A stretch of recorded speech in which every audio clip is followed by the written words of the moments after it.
Today we will be covering a very interesting topic on psychology. Let's understand the foundation of psychology under the course code BPCC 131, Block 1. This is very important question. What is psychology? So let's see what is given in detail in Unit 1 as Introduction of Psychology.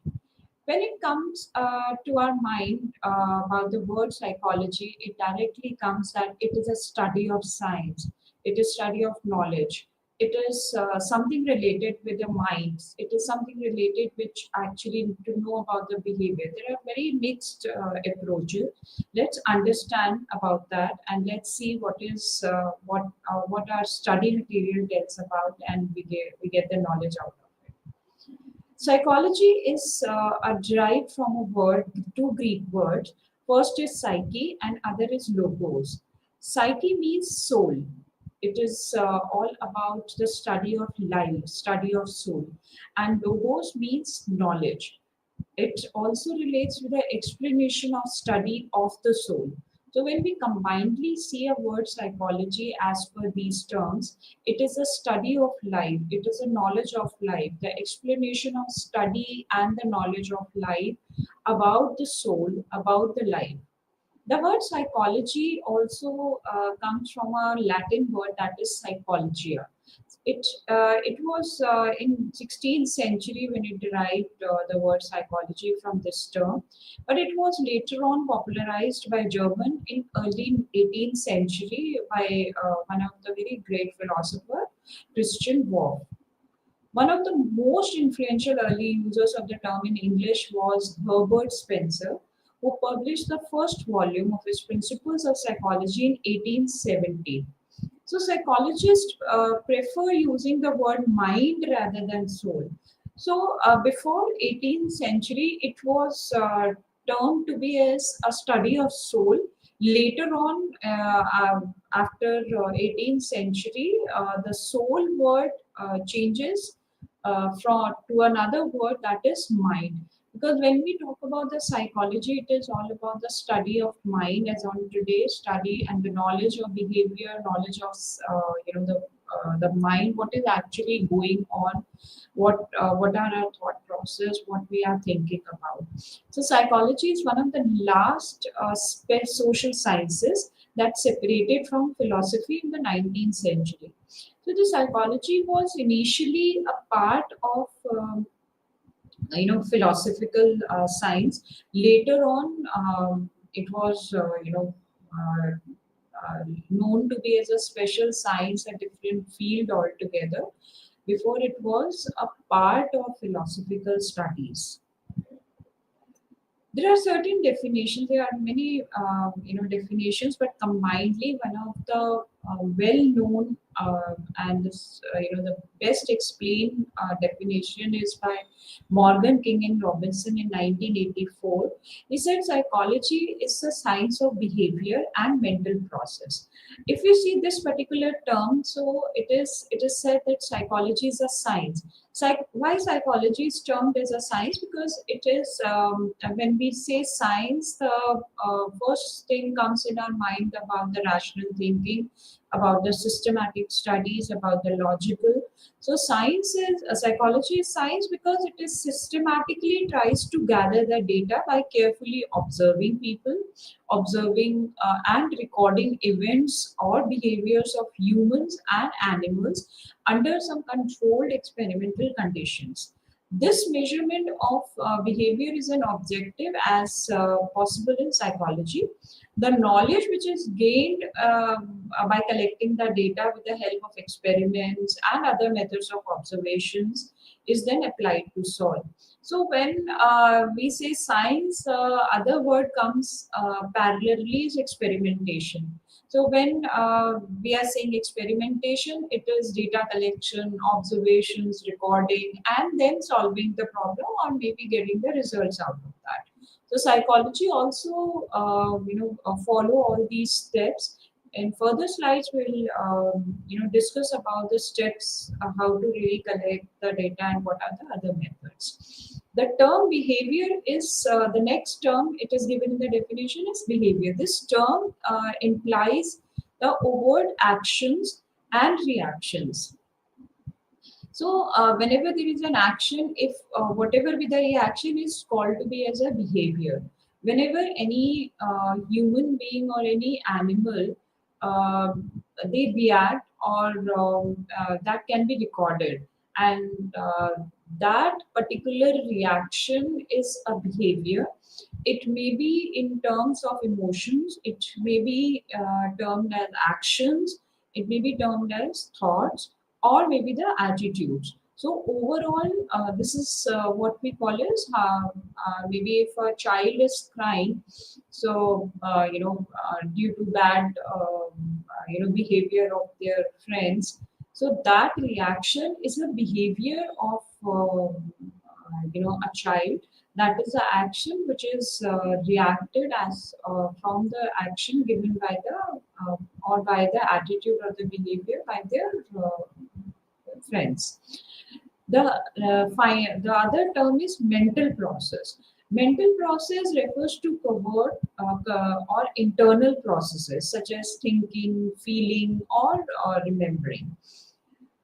Psychology is a science that seeks to understand and predict human and animal behavior. So, overall, we can say that it is all about what we are thinking, it's all about a systematic way of thought processes uh, in which we are, also reacting, we are, you know, working out, or maybe we are giving some thought process, or maybe whatever we are feeling, that is the behavior.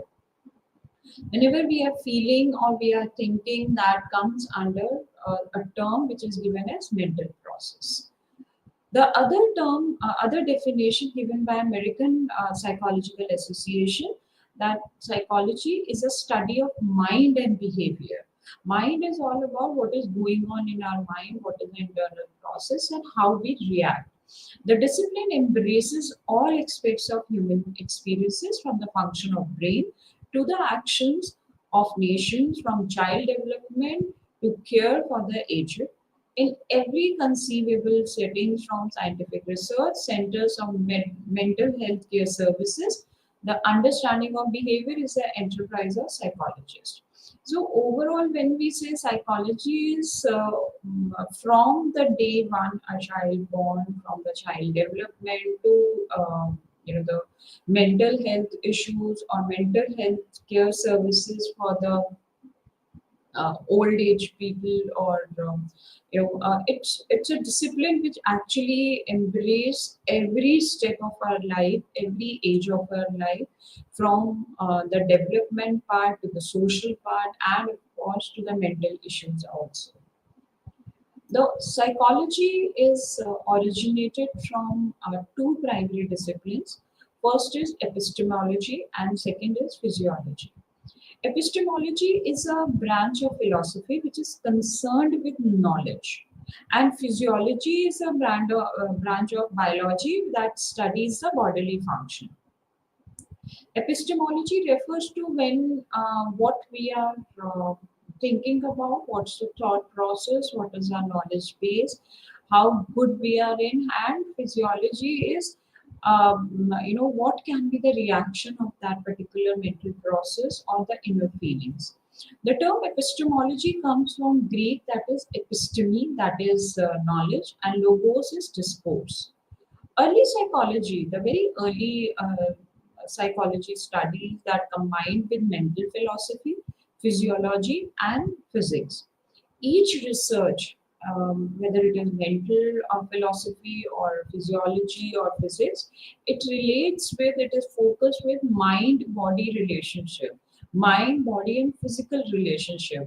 Whatever is going in our mind, it somehow comes in our physical reactions. So it is known to be as mind body physical relationships.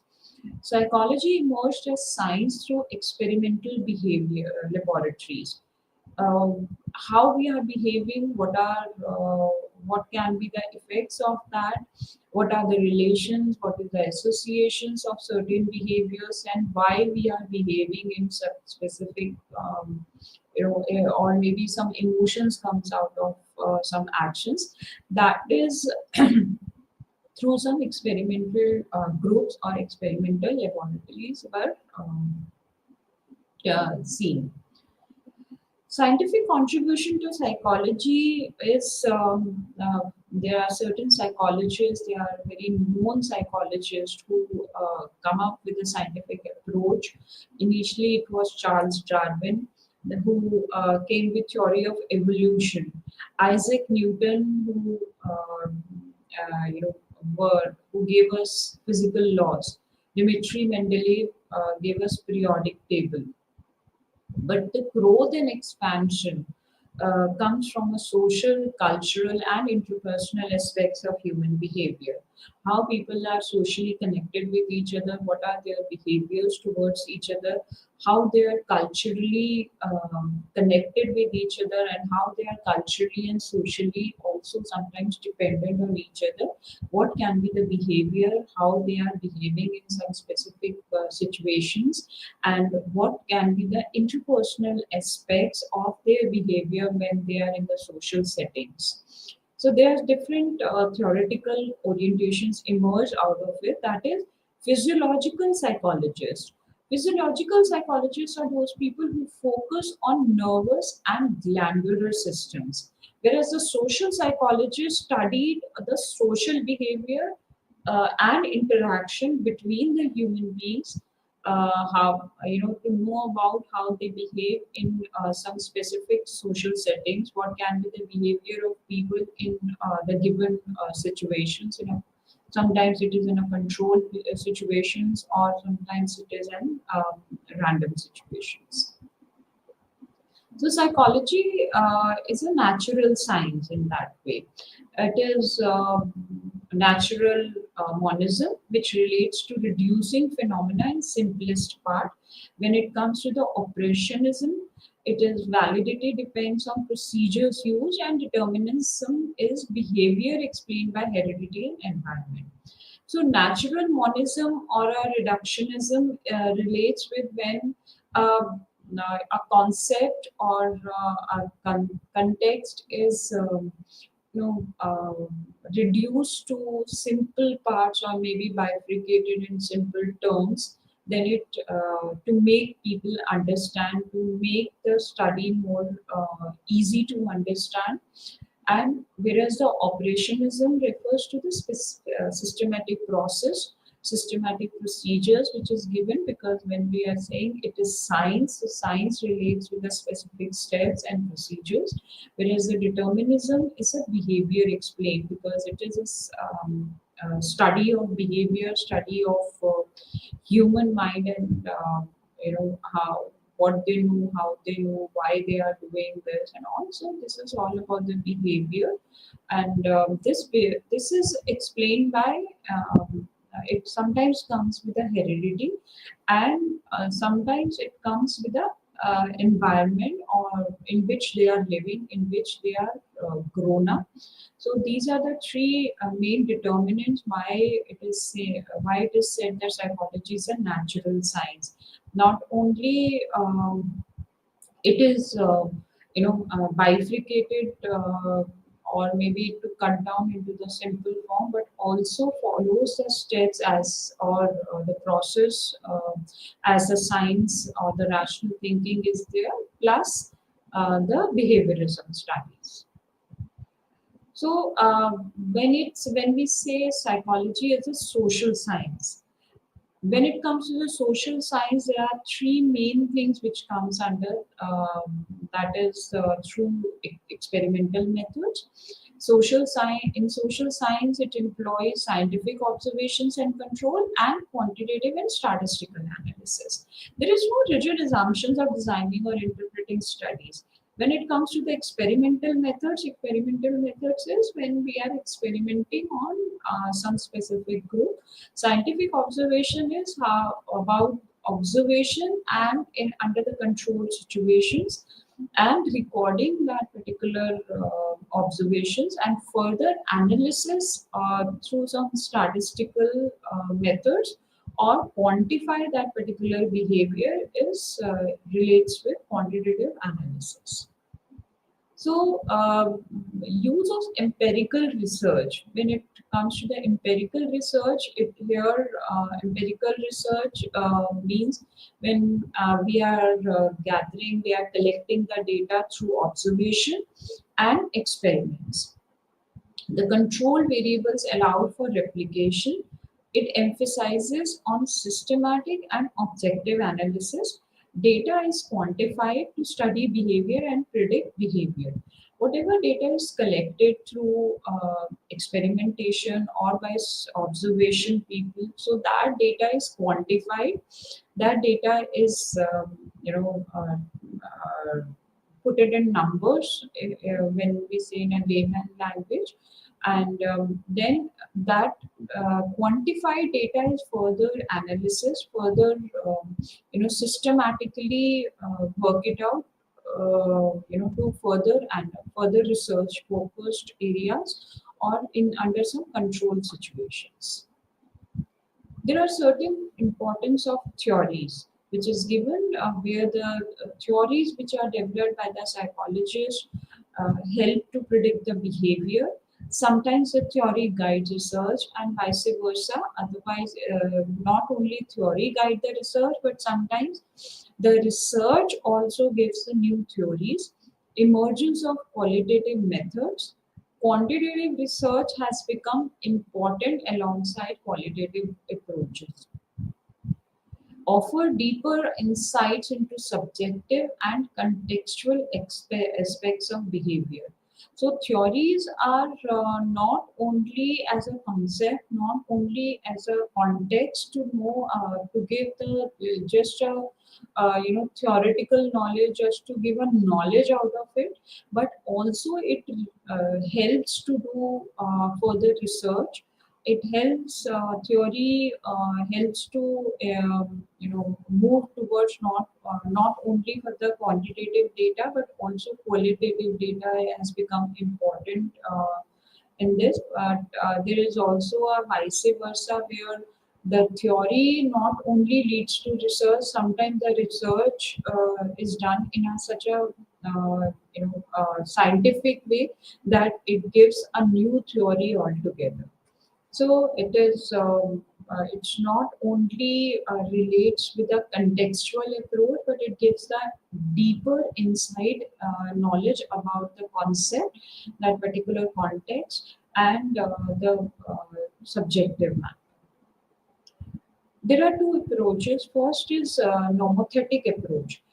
Nomothetic approach relates to its main goal is to establish general laws and principles that apply to all individuals.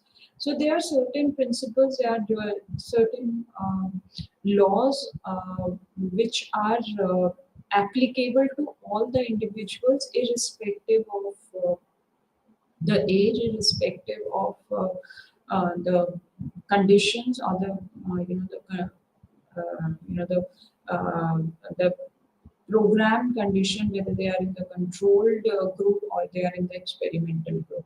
So its main focus is on the commonalities among people, not individual difference. So in nomenclative approach, we generally see what is common among the people. What is the common behavior of people in some specific situation. So we record that, we analyze that. The methodology is ideal when there are large sample sizes. It employs experiments, surveys, and quantitative analysis. The data is collected from representative samples of the population. So sample from a large population or for a large sample sizes, there are some representative samples, maybe in form of clusters or on geographical areas. The representative samples are collected and then it is used as a study of the entire large population. So when we say commonalities or generalizations, it is all about predicting the behavior based on statistical finding. For example, personality tests like Big Five, IQ testing, or behaviorist experiments are done. these are few tests which are used as normothetic approach. So it is said that the people, it has seen in some behaviors that a person, if he or she got the good marks in a school or college, they are in a happiness, they are in a happy mood, they are happy, or they are overwhelmed with their emotions. So this is the common behavior which is seen among the human behavior. Or maybe in case of any moment where in the loss of a family member or loss of some dear ones, the the emotions are known to be as a sad moments or sad emotions or crying or even they feel stressed out of that. So there are few common behaviors which are predicted out of the situations, and also we generalize based on the statistical findings. So these are a few examples, and the tests are given as 16 PF or big 5 IQ testing and all. The other approach is ideographic approach. Ideographic approach is to understand the uniqueness of the individual for a specific event. The main goal is to understand how a person is, or how what can be the behavior of a person in some specific situations. The main focus is on individual subjective experiences and personal context, whereas in normothetic approach it is on a generalization.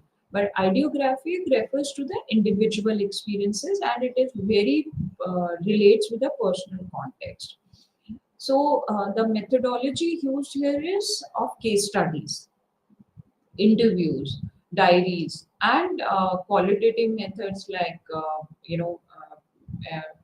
interviewing people is one of the qualitative method which is primarily used for, or interviews also sometimes to get the deeper insights on the open-ended questions, or maybe the prompt questions are asked from them, then it is further analyzed on that. So focus on deep and detailed analysis of single subject or a case. Case studies is well used in every area when it comes to the ideographic approach, where how a person behaves in when for example, an organization is getting into loss, and how a person or a owner or an entrepreneur works behave in that particular situation, how they can be able to take it that situation further, whether they are stressed or they are with the attitude of that it happens when you run a business, there are some risk factors and all. So it depends on the individual, the studies depends on the individual behavior. So these are the some these are become the case studies for the further research. So main goal or main aim is to get a rich and holistic understanding of one's person's psychological world. There are a lot of examples which can be seen at the workplaces, at the individual situations. Freud psychoanalytical case studies and in-depth therapy sessions are the few of the examples where a person is um, known, and the discussions moves on how they really behave in what particular psychic situations, or maybe for example a child at a school, how they behave when they are not attaining a good marks, or maybe whether they are stressed, or sometimes the child get demotivated, they don't want to study further, or maybe other child who also got the same low marks, but he or she is self motivated, or they they have that urge of or doing the things in a better way in further exams. So there are a few, these are the individual uniqueness of that particular child behavior, how they are behaving in that particular situation. So this is a ideographic approach. So overall, when we compare these approaches, the nomenclatic approach relates with general laws, whereas the ideographic approach relates with uniqueness, the unique individual cases. In nomenclatic approach, it is large and the representative samples are taken from the large populations, whereas the ideographic approach is comparatively small, and sometimes it is often with a single individual, because here we are seeing a specific unique behavior of individuals in specific situations given. In nomenclatic approach, primarily quantitative method is used, and ideographic, it is more of qualitative, where we are getting into the interviewing and inside the in-depth interviews are the case studies, whereas quantitative is all about taking the surveys or doing the experiments, or maybe through questionnaires or maybe surveys can also be done verbally or in written way. This objective of a nomenclatic approach is predicting and generalizing behavior, whereas ideographic approach relates with understanding the personal experiences, understanding the person, about how they are behaving in given situations. The use of nomenclatic approach is on scientific psychology, whereas an ideography relates with clinical and humanistic approach or humanistic psychology, where the human behavior is studied individually. So the therapy sessions or maybe the interventions which are required on an individual level can be referred on humanitarian grounds as well. For example, in case of stress, finding out the stress level, and then recommendations can be done to give the therapy sessions where they can how they can be able to de-stress themselves, and what can be the therapies they need to do apart from that, what diet or what how the social circle has to be maintained by them. So these are few examples where it is given on an individual context or to a very personal level context. The psychologists who are who gave fantastic studies, who worked on psychological different psychological concepts, and different areas where they worked in is structural. First is structuralism, which is mainly given by William Wounded and Edward B. Tinchter. Their main study was on the basic elements, that's on the structure of mental experience using introspection.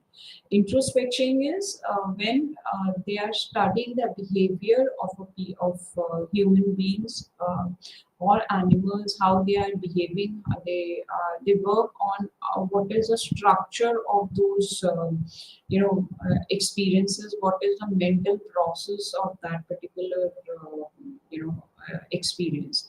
Second is William James, who gave the functionalism, which is focused on how the mind help individuals focus in real life, how the people behave in the real life situations, how they can be able to deal in that particular situations. The other main components, our school of psychology is psychoanalysis, where the analysis is done on the childhood experiences or unconscious mind. That is given by Sigmund Freud, where the main when we say analysis, it is an adult how they are behaving. Sometimes it depends on how was their childhood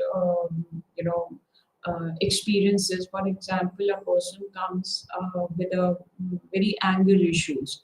So under the psychoanalysis, it is the emphasis is done on how was their child behavior, whether they brought up in a situation where the anger was very dominant in the in a house, or maybe among the parents, or maybe they have seen the domestic violence, or maybe any related issues. So when these analysis is done, or maybe a person is in an unconscious mind, and then this comes out with the emotions, or maybe speak about uh, you know uh, that is analyzes, and then those issues can be treated, or those issues can be further recommend for the further medication or therapies, whatever is required. The further one very important is Gestalt approach, Gestalt theory. That is all about perception. Perception is more than the sum of parts. That is given by Kurt Kofta, Max Whitmer, and Wolfgang Kohler. So here the perception, how the people are seeing the thing, what is their views, how they are seeing the things, that is very important, because that creates a kind of their brain and their mental process and their thought process. That perception leads to the action, and then to the further thought processes. So overall perception is more important, and it is more than some of the parts.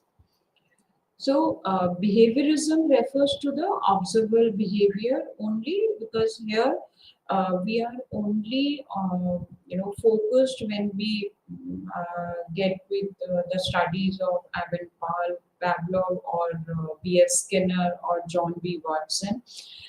We only study about the behavior, how they are behaving, what is their behavior towards the particular situations, why they are behaving, and how they are behaving is being studied, and the emphasis is mainly on behavior, irrespective of what was their past, and how they are working in that particular situation, how they are behaving, that is being observed, that is being, and certain studies which we will do it in further blocks and further you know context.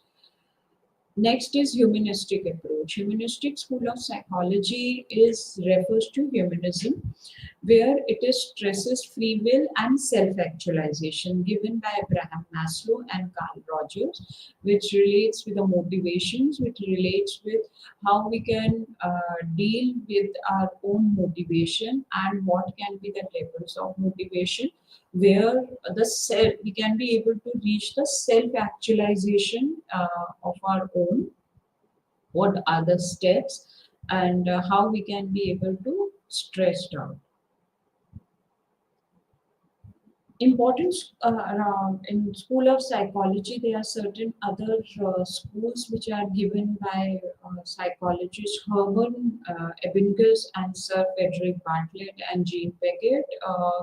That is cognitive psychology. Cognitive psychology is refers to the memory. It refers to the mental processes. It refers to the thought processes. How we are thinking, when we say memory, how the long term, short term, and working memory works. So here the focus is more on the mental processes. How it actually, what are the process of brain, how they actually works, and how the thought process work, how it aligned with our other processes. So that is studied, and that cognitive thinking processes is given by the Jean Piaget and Herman Ebbinghaus and Sir Frederick Bartlett. The socio-cultural, as the name itself is self-explanatory. It relates with the social and cultural context, how the social the environment helps to shape the behavior of particular people. That is given by Fritz Heider, Leon Festinger, and Stanley Satcher. The how the society helps, how the people around a person helps to create a behavior, or how they are behaving. For example, if a person is stressed, so how the social or the cultural factors sometimes are also im- they are the factors which may comes a person when it comes to stress. So their own cultural background, sometimes they are very stressful. If they are not, for example, if a person is not convinced with some social factors, or maybe the cultural factors or cultural happenings around, the person can be stressed, and it may give a shape of a person as a rebellion, or maybe into it may conclude to, it may result to anger issues also, or maybe a person with who is always in an angry mood, who is not very acceptable sometimes by the societies also. So this is an example. Then there are certain biological behaviors which is influenced by biology, by DNAs, by genes, by hormones. That is given by Charles Darwin. And here it is seen that there are certain behaviors which comes with the genes. Sometimes we say a child is behaving as the same as a father is or a mother is, or maybe it's not only by behavior of biology. It is also sometimes not from the direct genes, but also from the a way the forefathers also behaved, and also that is what brain.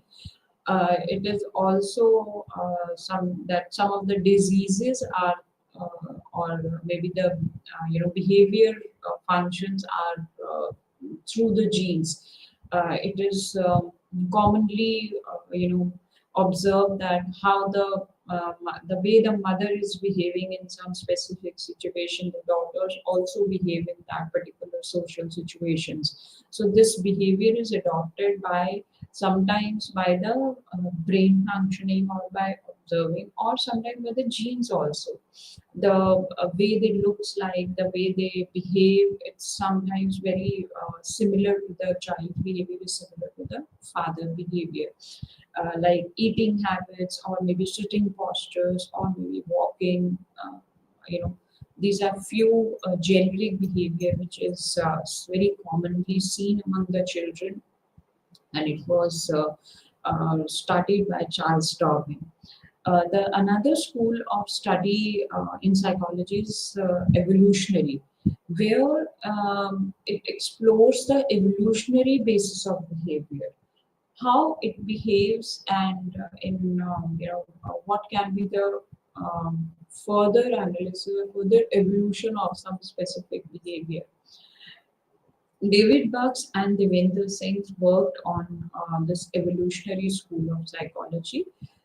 Overall, we have seen some important schools, that is evolutionary biology, cognitive, social, cultural, behaviorism, humanistic, psychoanalysis, Gestalt, structuralism, and functionalism school of psychology.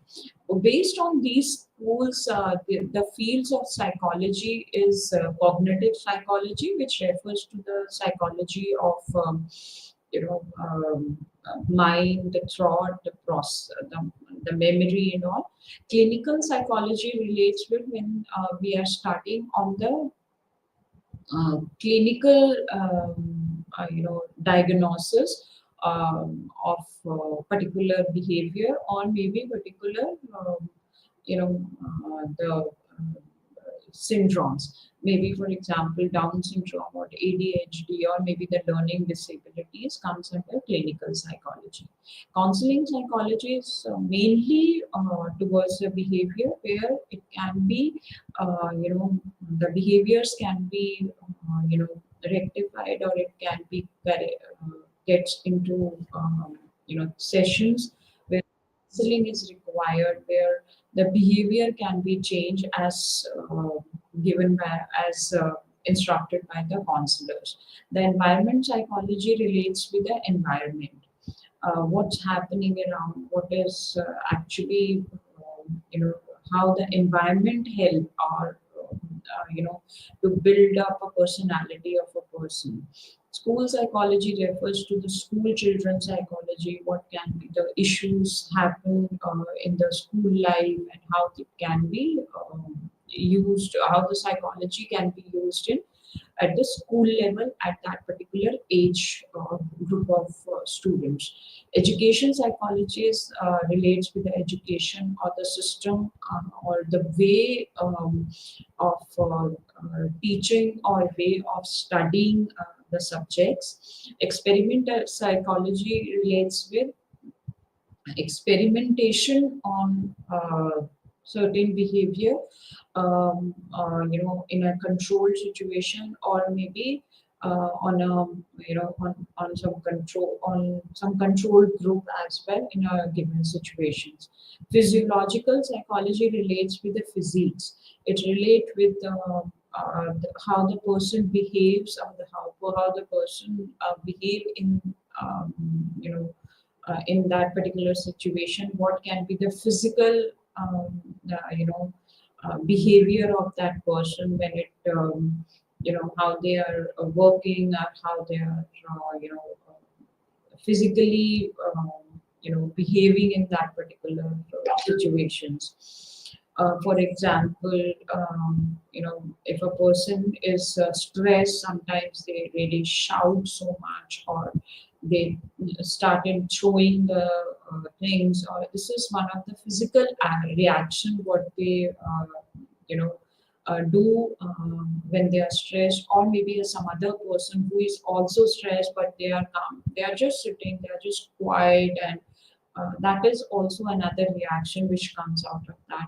So dealing with all these situations where the physiology is included, that is physiological psychology.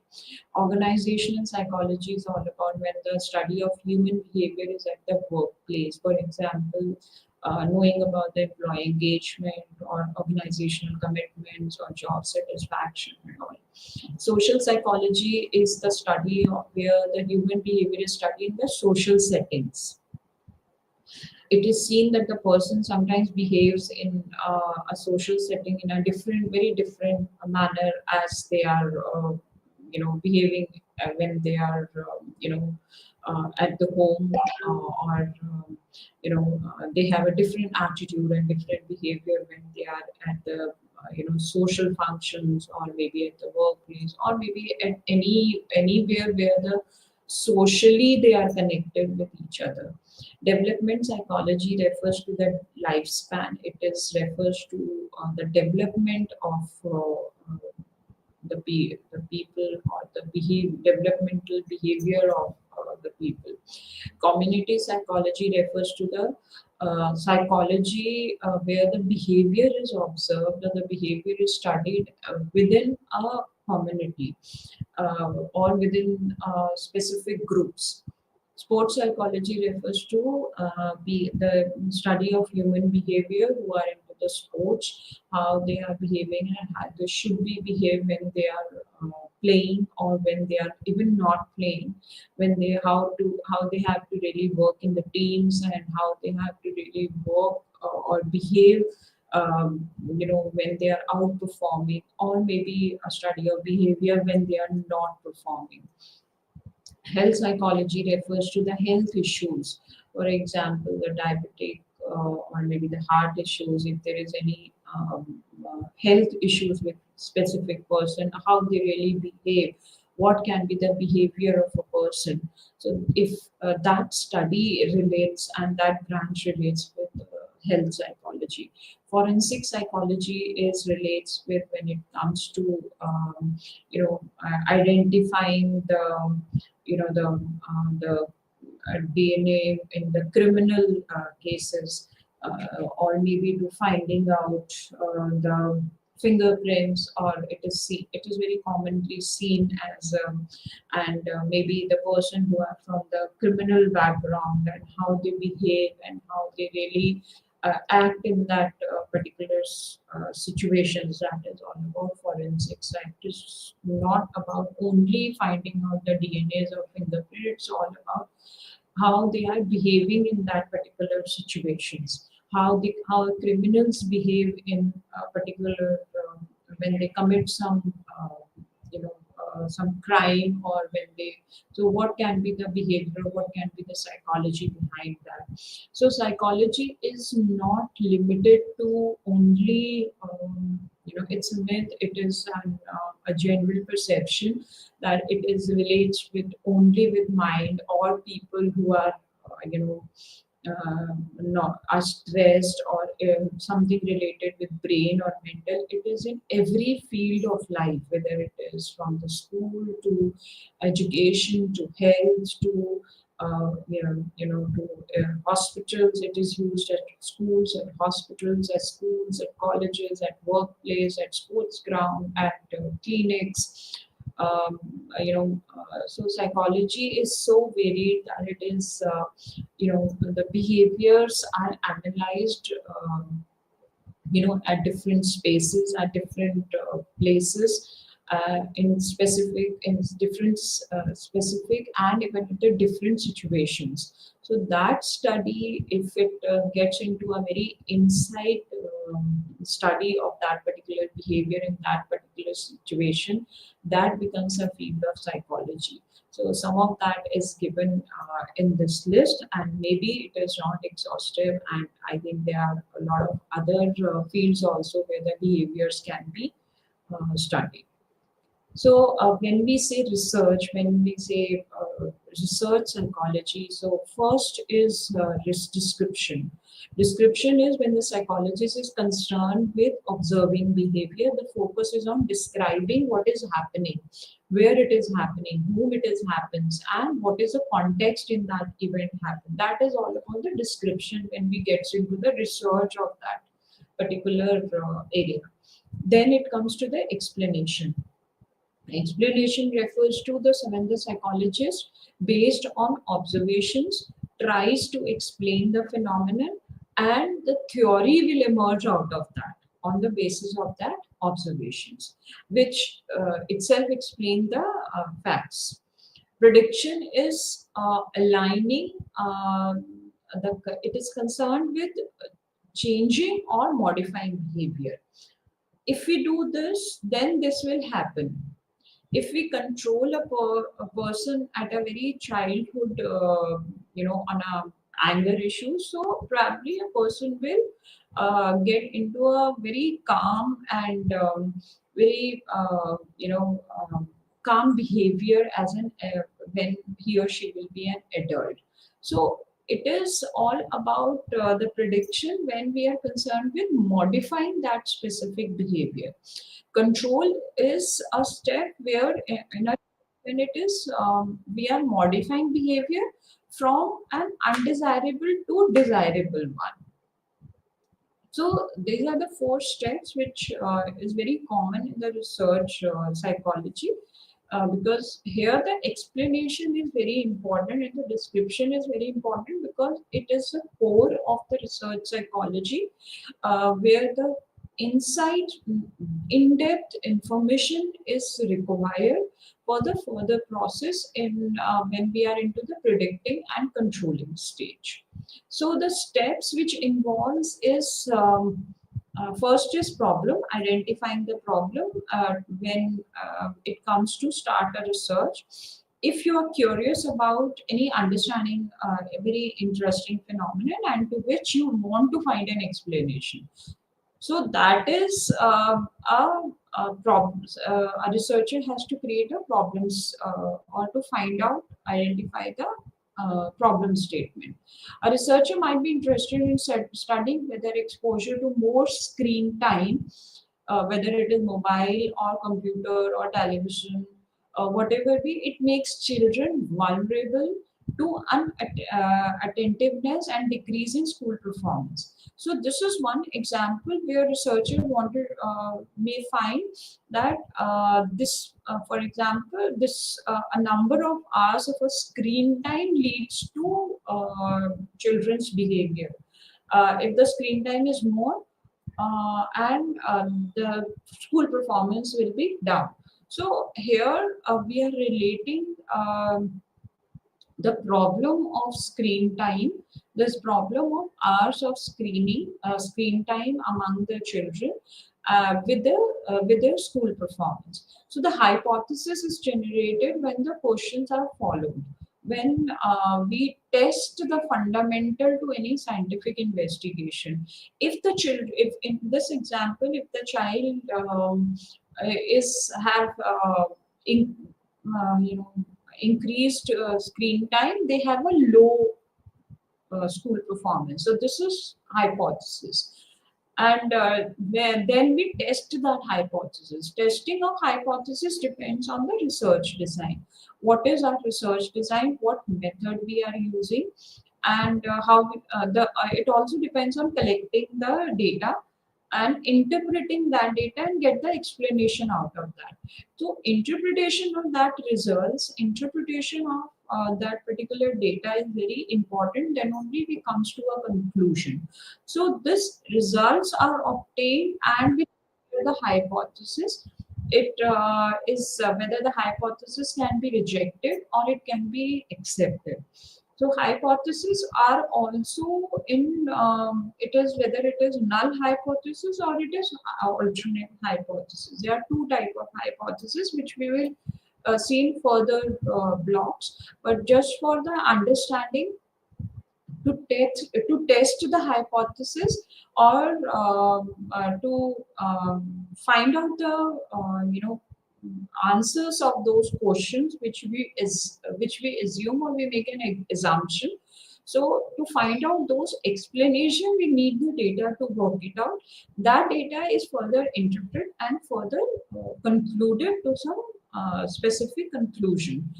Then very important is how we are reporting that results, how we are reporting that analysis part.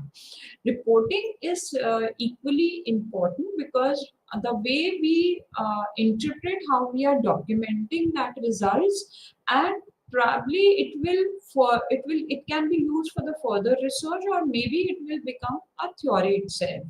So overall, the generic or the common steps which every researcher follows is following identifying the problems, creating a hypothesis, collection of the data, interpretation of the data. Collection of data involves the testing of hypothesis and the conclusion and reporting of that analyzed data. So this analysis of data further gives a scope of study and further investigation, and the knowledge can be added by the other researchers. So this has to be in a very synchronized and very aligned manner so that the further research on that particular topic. For example, here the example we have taken that in more screen time relates to low school performance. Further research can be how many hours of screen time for school children is idle for school performance, or maybe for a higher performance, or maybe more screen time when we get into the the not only the behavior but also when we wanted to get into the clinical way, clinical psychology, how they are how it is effects on the brain, how the brain cells really you know uh, behave, or how the brain cells really deteriorate, or are they really becoming smarter, or they are deteriorating their brain cells. So it all depends on the further study. So basic research, whatever is a researcher is doing, that has to be very aligned, that has to be very concluded, and the reporting has to be very clear.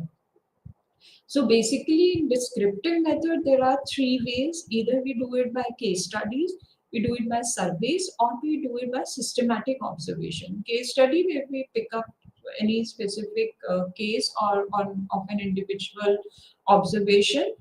Surveys can be done on through questionnaires, and the systematic observation is through the observation of people when they are how they are behaving in that particular situations. So the experimental method, we'll discuss on experiment method and correlation method. The experimental method is a scientific study where we study the cause and effect of relationship by manipulating the variables in controlled condition. If this happens, this will be the result. So there is always a effect of every cause. So to find out that particular cause-effect relationship, we do the experimental method. Here we have independent variable, dependent variable, controlled group, and groups. Independent variable, that is manipulative. Dependent variable, which is we are measuring. The control group is which does not receive the experimental treatment, and experimental group is where we receive the treatment. For example, in some specific age group, we are finding out the screen time of children. The screen time can be independent variable, and find school performance is a dependent variable. So if we are doing in some specific school, it is a controlled behavior, or maybe when we are doing randomly, it can be an experimental group. So formulating the hypothesis, we have to identify which is independent variable and dependent variable. Then we select the participants, we assign the group, we manipulate, then we measure the independent dependent variable, we analyze the results, and we draw the conclusion. So the study, for example, the effect of sleep on memory performance. Here the sleep is independent behavior, and memory performance is dependent behavior. And if we are doing for some specific group, that can be a controlled behavior. If we are doing randomly, that can be an experimental. So the other method is correlation method, where we are finding the relationship between two or more variables. To find out the relationship exists, and if so, what extent to what direction. The main purpose of this is whether the first thing is whether the relationship exists or not. If there is any relationship, what can be the to what extent it is there is a relationship. There is types of correlation, that is positive correlation and negative correlation. Both variables increase or decrease together. More study hours, higher grades. More and higher. These are the two variables. If we study more, we'll get more grades. So this is when both the variables, independent and dependent variable, both the variables are, or maybe there is a correlation between. There exists a positive correlation between them. The negative correlation example is when there is more stress, there is low sleep. So here the stress is one variable and sleep is another variable, where it is when one variable increases and other variable decreases, or vice versa, then it is a negative correlation. And if there is no relationship, then it is known as zero correlation. Shoe size and intelligence is nothing to do with that. So there is no correlation between a shoe size and whether a person is intelligent or not. So the correlation ranges from -1 to 0.1. It is a correlation coefficient. When it is inclined towards +1, then it is positive, perfect positive correlation. When it is -1, it is perfect negative correlation. And when the relationship comes to the 0, then it is zero correlation. The tools used are statisticals like Pearson correlation, which is based on the collective. We can find out the correlation analysis. There are certain softwares which helps to find out the statistical analysis like SPSS, or we can do it on the simple Access also. So there are many softwares, but this is the commonly used. There is no causation. There is no cause. We are not finding out the cause and effect relationship. We are here to find out the relationship between the two, variables. For example, ice cream sales and drowning rates may both increase in summers, but one doesn't cause the other. So this is not a cause effect relationship, but yes, we are finding out the correlationship between the two things, two variables. Now, psychology in India is very vast. In West, it comes with a Western influence, but in India, it is largely shaped and by Western theories. But here also the models and teaching has done. Dalal in 2010 noted that early Indian psychology did not integrate insights from Indian scriptures and philosophical exist. The early beginning when the first university was constructed in University of Calcutta in 1916. Then Sir Vijendranath Seal in 1905 he come up with the concepts. Dr. N.N. Sengupta, he was a Harvard scholar, was the first psychology faculty in India. There was certain psychological roots which comes from a philosophical background of the Indian culture. The post psychoanalysis was done by Giridhar Shekhar Bose, the first president of Indian Psychoanalytic Society in 1922. It integrated Indian thought and Freudian theory in 1921, and the thesis came out as a concept of repression. The psychology education was of course started with University of Calcutta, but later on with Mysore University. Then in 1924, Indian Psychology Association (IPA) was formed. Indian Journal of Psychology is one of the reputed journal in psychological studies. Aligarh Muslim University, the psychology started study in 1932. Madras University, then in University of Delhi, started masters in 1957, and Allahabad University and Bangalore. So there are certain psychological assessments and modern approach. The key journals were also mentioned. Major associations: IPA, IPCA, IACP, Indian National Academy of Psychology and all. So overall, we have done the scientific study on the human behavior to understand and address the roots of philosophy, fields of psychology, and what are the different methods, what are the steps to do the research in psychology. So thank you so much. Namaste for today. I'll see you in the next sessions. Thank you.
Sanjaya, Professor of History from Usmania University, Hyderabad.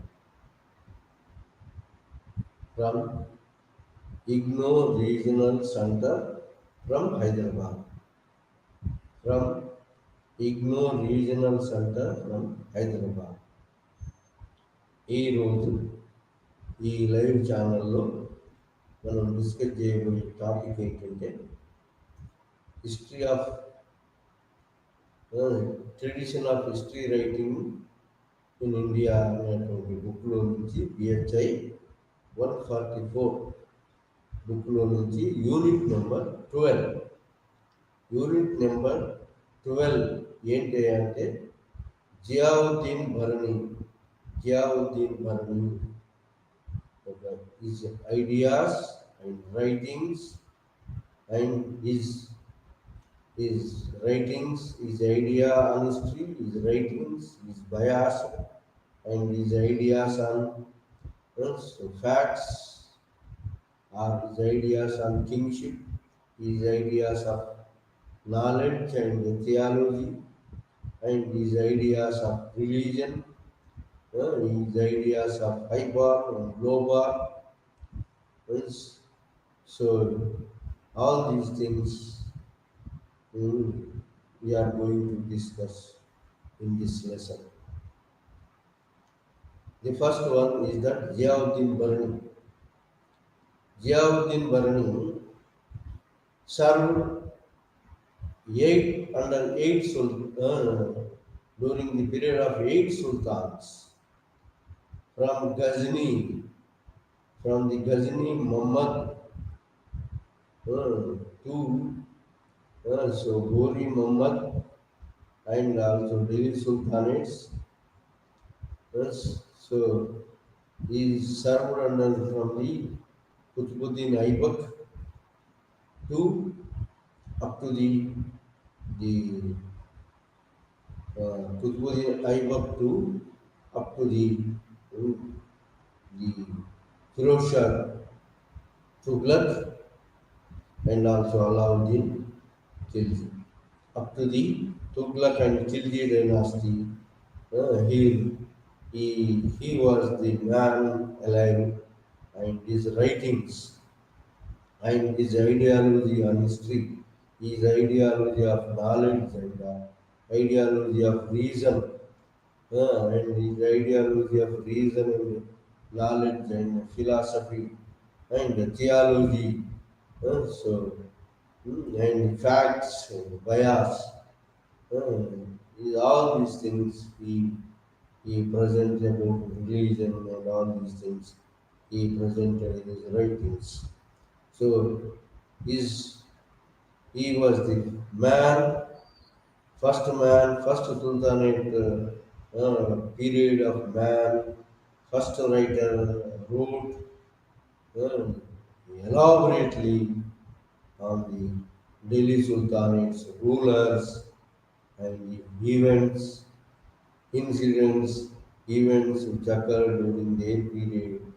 All these are elaborately discussed, and his ideology on history, his ideology on kingship, his ideology on theology and religion, his ideology, so many aspects he discussed. He discussed in his aspect. So first of all, we have to know about his background. What is his background? He served, already we pointed out, he served under the 8 sultans from Qutbuddin Aibak to Alauddin Khilji under 8 sultan. He wrote many things, mm, and he was the man patronized by us at the age of maturity, at the age of 50. So he belongs to the so he belonged to the Sunni. So from Sunni background, and also his father and father-in-law background, all were served in a higher capacity under the Delhi Sultanates. Big under so rich he is not he came from the high bar means so Sunni families and also from father's side, mother's side, well well settled persons, and thus his father migrated to Delhi, and from so that is a served under the Muhammad bin Tughlaq. So this way he at the age of 50, at the age of 50, he he, he got the patronization of Muhammad bin Tughlaq. Patronization. He is in his boat at the age of 50 Jain, and under Muhammad bin Tughlaq he served 17 years. 50 at the age of 50, 17 years. Then by the age of 69, so he started writing on the Muhammad bin Tughlaq, and also his patronization, Muhammad bin Tughlaq activities, Muhammad bin Tughlaq token currency, Muhammad bin Tughlaq shifting of capital, mm, and also after Muhammad bin Tughlaq, he so he he did not get the patronization under Firoz Shah Tughlaq. So that Firoz Shah Tughlaq period, he lived object to poverty. He did not get favoritism from the Firoz Shah Tughlaq. అందుకోసమని పావర్టీలో మనం నిలవాల్సి వచ్చింది. అది ఆ విధంగా Mohammed bin Tughlaq period తుగ్లక్లో అతను మంచిగా పోషించబడ్డాడు. 17 ఏళ్ళు ఉన్నాడు. ఆ, ఆ తర్వాత ఫిరోజ్ షా తుగ్లక్ పీరియడ్లో మాత్రం ఇతను కోర్టు నుంచి బహిష్టు చేయబడ్డాడు. ఆ తర్వాత ఫిరోజ్ షా తుగ్లక్ ఎప్పుడు కూడా ఇతన్ని మళ్ళీ కోర్టులోకి తీసుకోలేదు. కాబట్టి పావర్టీ అంటే పేదరికం, బాగా పేదరికంతో చనిపోవడం జరిగింది. కానీ ఆ ఎప్పుడైతే ఫిరోజ్ షా తుగ్లక్ కోర్టులో ఇతని స్థానం లభించలేదో, బయటికి వెళ్ళబెట్టాడో, అప్పుడు ఫిరోజ్ షా తుగ్లక్ కోసము తుగ్లక్ యొక్క మెప్పు పొందడం కోసం ఇతను కొన్ని బుక్స్ రాశాడు. ఏజ్ ఆఫ్ బాగా మ్యాచ్యూరిటీ ఏజ్లో 69 తర్వాత రాశాడు బుక్స్ అన్ని కూడా. సో ఆ విధంగా 69 ఏజ్లో బుక్స్ రాశాడు, చాలా బుక్స్ రాశాడు. అతని రైటింగ్స్ ఏంటి అంటే ఫిరోజ్ షా తుగ్లక్ యొక్క మెప్పు పొందడం కోసం అని చెప్పి తారీఖీ ఫిరోజ్ షా అనే బుక్ రాశాడు. ఇంకోటి రిలీజియస్ ఆస్పెక్ట్లో ఫటవా జలంధరి అనే బుక్ రాశాడు. ఇంకా ఒక బుక్ ఏంటంటే కమర్షియల్ ఆస్పెక్ట్లో, మరి ఎకనామిక్ ఆస్పెక్ట్లో, మార్కెట్ వాల్యూలో హజామాన్ కమరా అనేటువంటి బుక్ రాశాడు.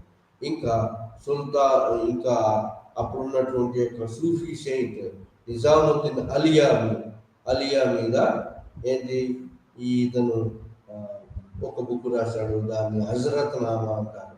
ఇది అతని యొక్క రైటింగ్స్. బ్యాక్గ్రౌండ్ వెల్ బ్యాక్గ్రౌండ్ అయినప్పటికీ పూర్ లాస్ట్ స్టేజ్లో బాగా బీదరికంతో కోర్టులో ఫిరోజ్ షా తుగ్లక్ కోర్టులో ఏ స్థానం లభించక పూర్ బ్యాక్గ్రౌండ్ తోటి, పూర్ జీవనంతో ఎన్నో కష్టాలు పడుతూ చనిపోవడం జరిగింది. కానీ ఇతను ఏజ్ ఆఫ్ 69లో మొదలుపెట్టి ఎన్నో గ్రంథాలు రాశాడు. ఆ గ్రంథాలను ఏంటంటే మొట్టమొదటి ఫిరోజ్ షా తుగ్లక్ మీద తారీఖీ ఫిరోజ్ షా అనే గ్రంథం రాశాడు. ఇంకోటిది మార్కెట్ వాల్యూ మార్కెట్ దృష్టిలో పెట్టుకొని రాసినటువంటి ది పరమఖ అనేటువంటి గ్రంథం రాశాడు. ఆ, ఇంకోటి రిలీజియస్ ఆస్పెక్ట్లో ఫటవా జలంధరి అనే అటువంటి బుక్ రాశాడు. రూల్స్ అండ్ రెగ్యులేషన్స్, సుల్తాన్స్, ఎథికల్ వాల్యూస్, సుల్తాన్ వాటి మీద ఆ, ఇది ఫట్వా జలంధరి అనే బుక్ రాశాడు. ఇంకా అది కాకుండా అప్పుడున్నటువంటి యొక్క నిజాముద్దీన్ అలియా, షేక్ నిజాముద్దీన్ అలియా సూఫీ సెయింట్ మీద ఒక బుక్ రాశాడు. దాన్ని హజరత్ నామా అనేటువంటి బుక్ రాశాడు. ఈ విధంగా ఇతను లిటరేచర్ రాశాడు. ఇక ఇతని ఈ లిటరేచర్ రాయడమే కాకుండా మొట్టమొదటిసారి ఢిల్లీ సుల్తాన్ కాలంలో గురించి రాసిన, సుల్తాన్ కాలం నాటి యొక్క హిస్టరీని రాసిన, చరిత్రను రాసినటువంటి వాడు ఈ జియావుద్దీన్ బరణి. జియావుద్దీన్ బరణి ఎక్కడి నుంచి రాశాడంటే ఇతను ఏది గజనీ మహమ్మద్ దండయాత్ర నుంచి మొదలుకుంటే, గజనీ మహమ్మద్ దండయాత్ర, గోరీ మహమ్మద్, ఆ తర్వాత సుల్తాన్ శ్రేవుడైన శ్రీ ఐబక్, కుతుబుద్దీన్ ఐబక్ కానించి తర్వాత బాల్బన్ పీరియడ్ కవర్ చేస్తూ మరి అతను ఏది ఈ బాల్బన్ పీరియడ్ తర్వాత తుగ్లక్ డైనాసిటీని కవర్ చేస్తూ మహమ్మద్ బిన్ తుగ్లక్ కోర్టులు పోషించబడి ఫిరోజ్ షా తుగ్లక్ కాలంలో కోర్టు నుంచి బహిష్కరించబడి మరి బందీగా ఒక కోటలో బందీగా చేయబడి అక్కడి నుంచి మరి ఆ కోటల నుంచి మరి ఏది ఉరి శిక్ష నుంచి, ఎగ్జిక్యూషన్ నుంచి కూడా తప్పించుకున్నాడు. ఉరి శిక్ష వేసేవాళ్ళు ఆ కోటల బంధించబడి అక్కడి నుంచి తప్పించుకొని మరి ఫిరోజ్ షా తుగ్లక్ యొక్క మెప్పు పొందడం కోసం అని చెప్పి అతను మరి ఎన్నో ప్రయత్నాలు చేసి తారీఖీ ఫిరోజ్ షా రాశాడు. తారీఖీ ఫిరోజ్ షా అనేటువంటి గ్రంథాన్ని అతను పర్సనల్గా ఫిరోజ్ షా తుగ్లక్కు ప్రజెంట్ చేయాలనుకున్నాడు. అది కూడా మెటీరియలైజ్ కాలేదు. కాబట్టి ఫిరోజ్ షా తుగ్లక్ కాలంలో ఇతను మరి కోర్టు యొక్క ఆసరా లేదా కోర్టు యొక్క పోషణ లభించలేదు. కాబట్టి పూర్ స్థితిలో మరి ఏది బాగా పేద స్థితిలో ఇతను మరి లాస్ట్ డేస్ గడపాల్సి వచ్చింది. ఆ విధంగా మరి మరణించాడు. మరి ఏ పోషణ లేకుండా, ఏ గుర్తింపు లేకుండా మరణించాడు. ఫిరోజ్ షా తుగ్లక్ కలవాలని అతను డైరెక్ట్గా ఇతను తారీఖీ ఫిరోజ్ షా బుక్ ప్రజెంట్ చేయాలని ప్రయత్నం చేసినా కూడా అది ఫలించలేదు. ఆ విధంగా లాస్ట్ స్టేజ్లో మరి ఏది బాగా ఫైనాన్షియల్ ఆర్థికమైన ఇబ్బందులు ఎదుర్కొంటూ చనిపోవడం జరిగింది. ఇది జియావుద్దీన్ బరణి. మరి ఇతను writings of idea on history అంటే ఇతను ఏమన్నాడంటే హిస్టరీ అంటే ఇతను బాగా ఎలాబొరేట్గా డిస్కస్ చేసింది హిస్టరీ మీద. ఏమని, వాట్ ఈజ్ హిస్టరీ హిస్టరీ అంటే ఏమిటి అని. ఇంకోటి what is the job of historian job అంటే ఏంటిది, హిస్టోరియన్ జాబ్ అంటే ఎట్లా హిస్టరీని ప్రజెంట్ చేయాలి అనే దాని మీద బాగా వివరంగా రాశాడు. హిస్టరీ అంటే ఏమిటి, వాట్ ఈజ్ హిస్టరీ అంటే ఆ కాలం నాటి ఇతని ఐడియా ప్రకారంగా ఏంటంటే ట్రూత్ సత్యాన్ని చెప్పేది హిస్టరీ. సత్యం చెప్పాలి అన్నాడు. హిస్టరీలో సత్యమే చెప్పాలి. ఇది పెద్దవాళ్ళని చెప్పి, పెద్ద కోర్టులో ఉన్న గొప్ప వాళ్ళని చెప్పి వాళ్ళ యొక్క విషయాలు రాయకుండా ఉండడానికి వీల్లేదు. అందరినీ కూడా ఇతను ఫ్యాక్ట్స్ లాగా ట్రూత్ చెప్పాలని చెప్పి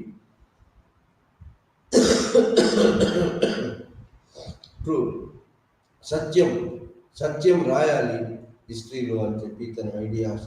హిస్టరీ అనేది ఏంటంటే ఎక్స్పీరియన్సెస్ ఏంటిది, ఇది experiences of the people in the past events experience తోటి ఫ్యూచర్కు మనం అడుగులు వేయొచ్చు అని చెప్పి రాశాడు. పాస్ట్ ఎక్స్పీరియన్స్ లేకుండా మనం ఏది ముందుకు వెళ్ళలేము. కాబట్టి హిస్టరీ అనేది ఒక ఎక్స్పెరిమెంట్ ఎక్స్పీరియన్స్ లాంటిది. పాస్ట్లో జరిగినటువంటి యొక్క గుడ్ అండ్ బ్యాడ్ అంచనా వేసుకొని పాస్ట్లో ఉన్నటువంటి అడ్మినిస్ట్రేషన్, పాస్ట్ పోయినటువంటి కాలంలో ఉన్నటువంటి యొక్క సంఘటనను బేరీజ్ వేసుకొని ఫ్యూచర్లో మనం ఈ ప్రజెంట్ను ఫ్యూచర్ను మనం మనం సాఫీగా నడిపించుకోవచ్చు అని చెప్పాడు.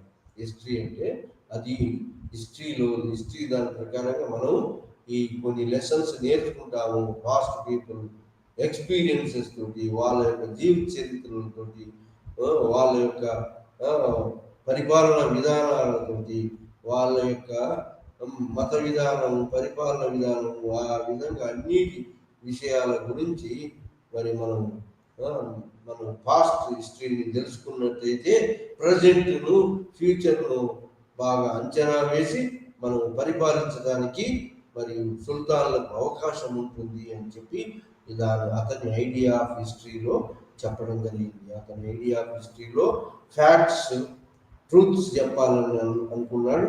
కానీ ఇతను ఫ్యాక్ట్స్ అండ్ ట్రూత్స్ చెప్పాలనుకున్నాడు, కానీ అతను ఫ్యాక్ట్స్ అండ్ ట్రూత్స్ చెప్పాలనుకొని మొదలుపెట్టాడు. కానీ అతను ఇతను తారిఖ్ ఫిరోజ్ షా అనేటువంటి గ్రంథాన్ని రాశాడు. ఫ్యాక్ట్స్ అండ్ ట్రూత్ చెప్పాలని తారిఖ్ ఫిరోజ్ షా అనే గ్రంథం రాశాడు. ఎందుకు?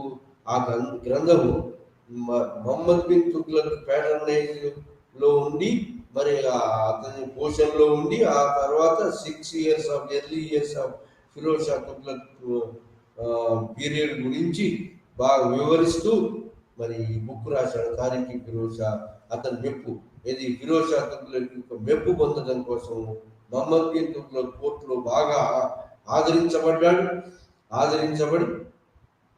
మొహమ్మద్ బిన్ తుగ్లక్ యొక్క గొప్పతనాన్ని రాశాడు. మొహమ్మద్ బిన్ తుగ్లక్ యొక్క మరి కొన్ని మొహమ్మద్ బిన్ తుగ్లక్ యొక్క ఎంత సామ్రాజ్యం ఏమి స్థాపించాడు, మరి ఆ మొహమ్మద్ బిన్ తుగ్లక్ యొక్క బిహేవియర్ గురించి, మొహమ్మద్ బిన్ తుగ్లక్ యొక్క రాజధాని క్యాపిటల్ గురించి కొంత బ్రీఫ్గా రాయటం. కానీ ఆ కాలంలో మరి తైమూర్ షా దండయాత్ర చేశాడు. ఆ దండయాత్ర మాత్రం మర్చిపోయాడు. సో అలా మరి మొహమ్మద్ బిన్ తుగ్లక్ కాలంలో మొహమ్మద్ బిన్ తుగ్లక్ ఎలా పరిపాలించాడు, అతని కాలంలో మరి అతను రిలీజన్కి హేతుబద్ధంగా ఉన్నాడా, అతను మరి ఎవరెవరికి హయ్యర్ పోస్టులు ఇచ్చాడు, ఎవరెవరికి లోయర్ పోస్టులు ఇచ్చాడు. ఆ పోస్టులను మొహమ్మద్ బిన్ తుగ్లక్ లోయర్ క్లాస్ వాళ్ళకు కూడా ఇచ్చాడు.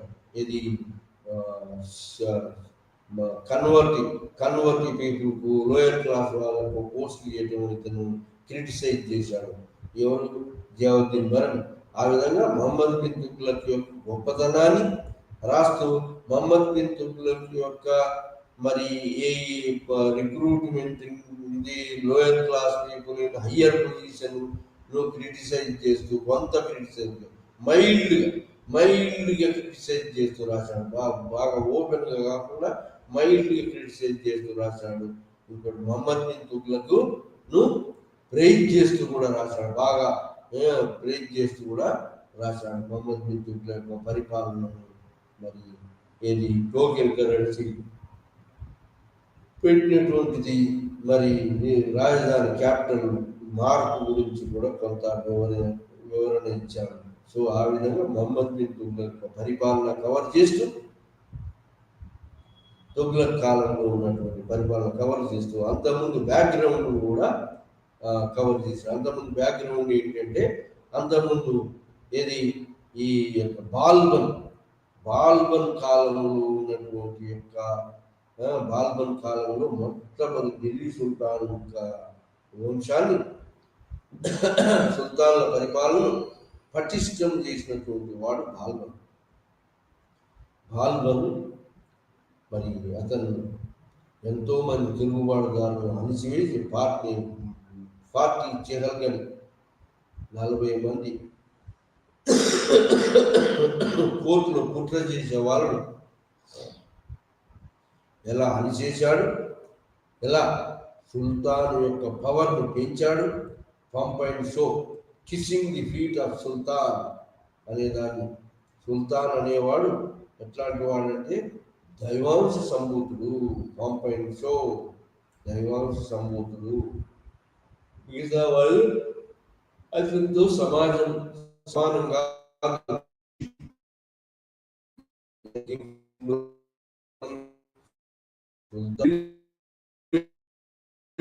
చేసుకొని ఉన్న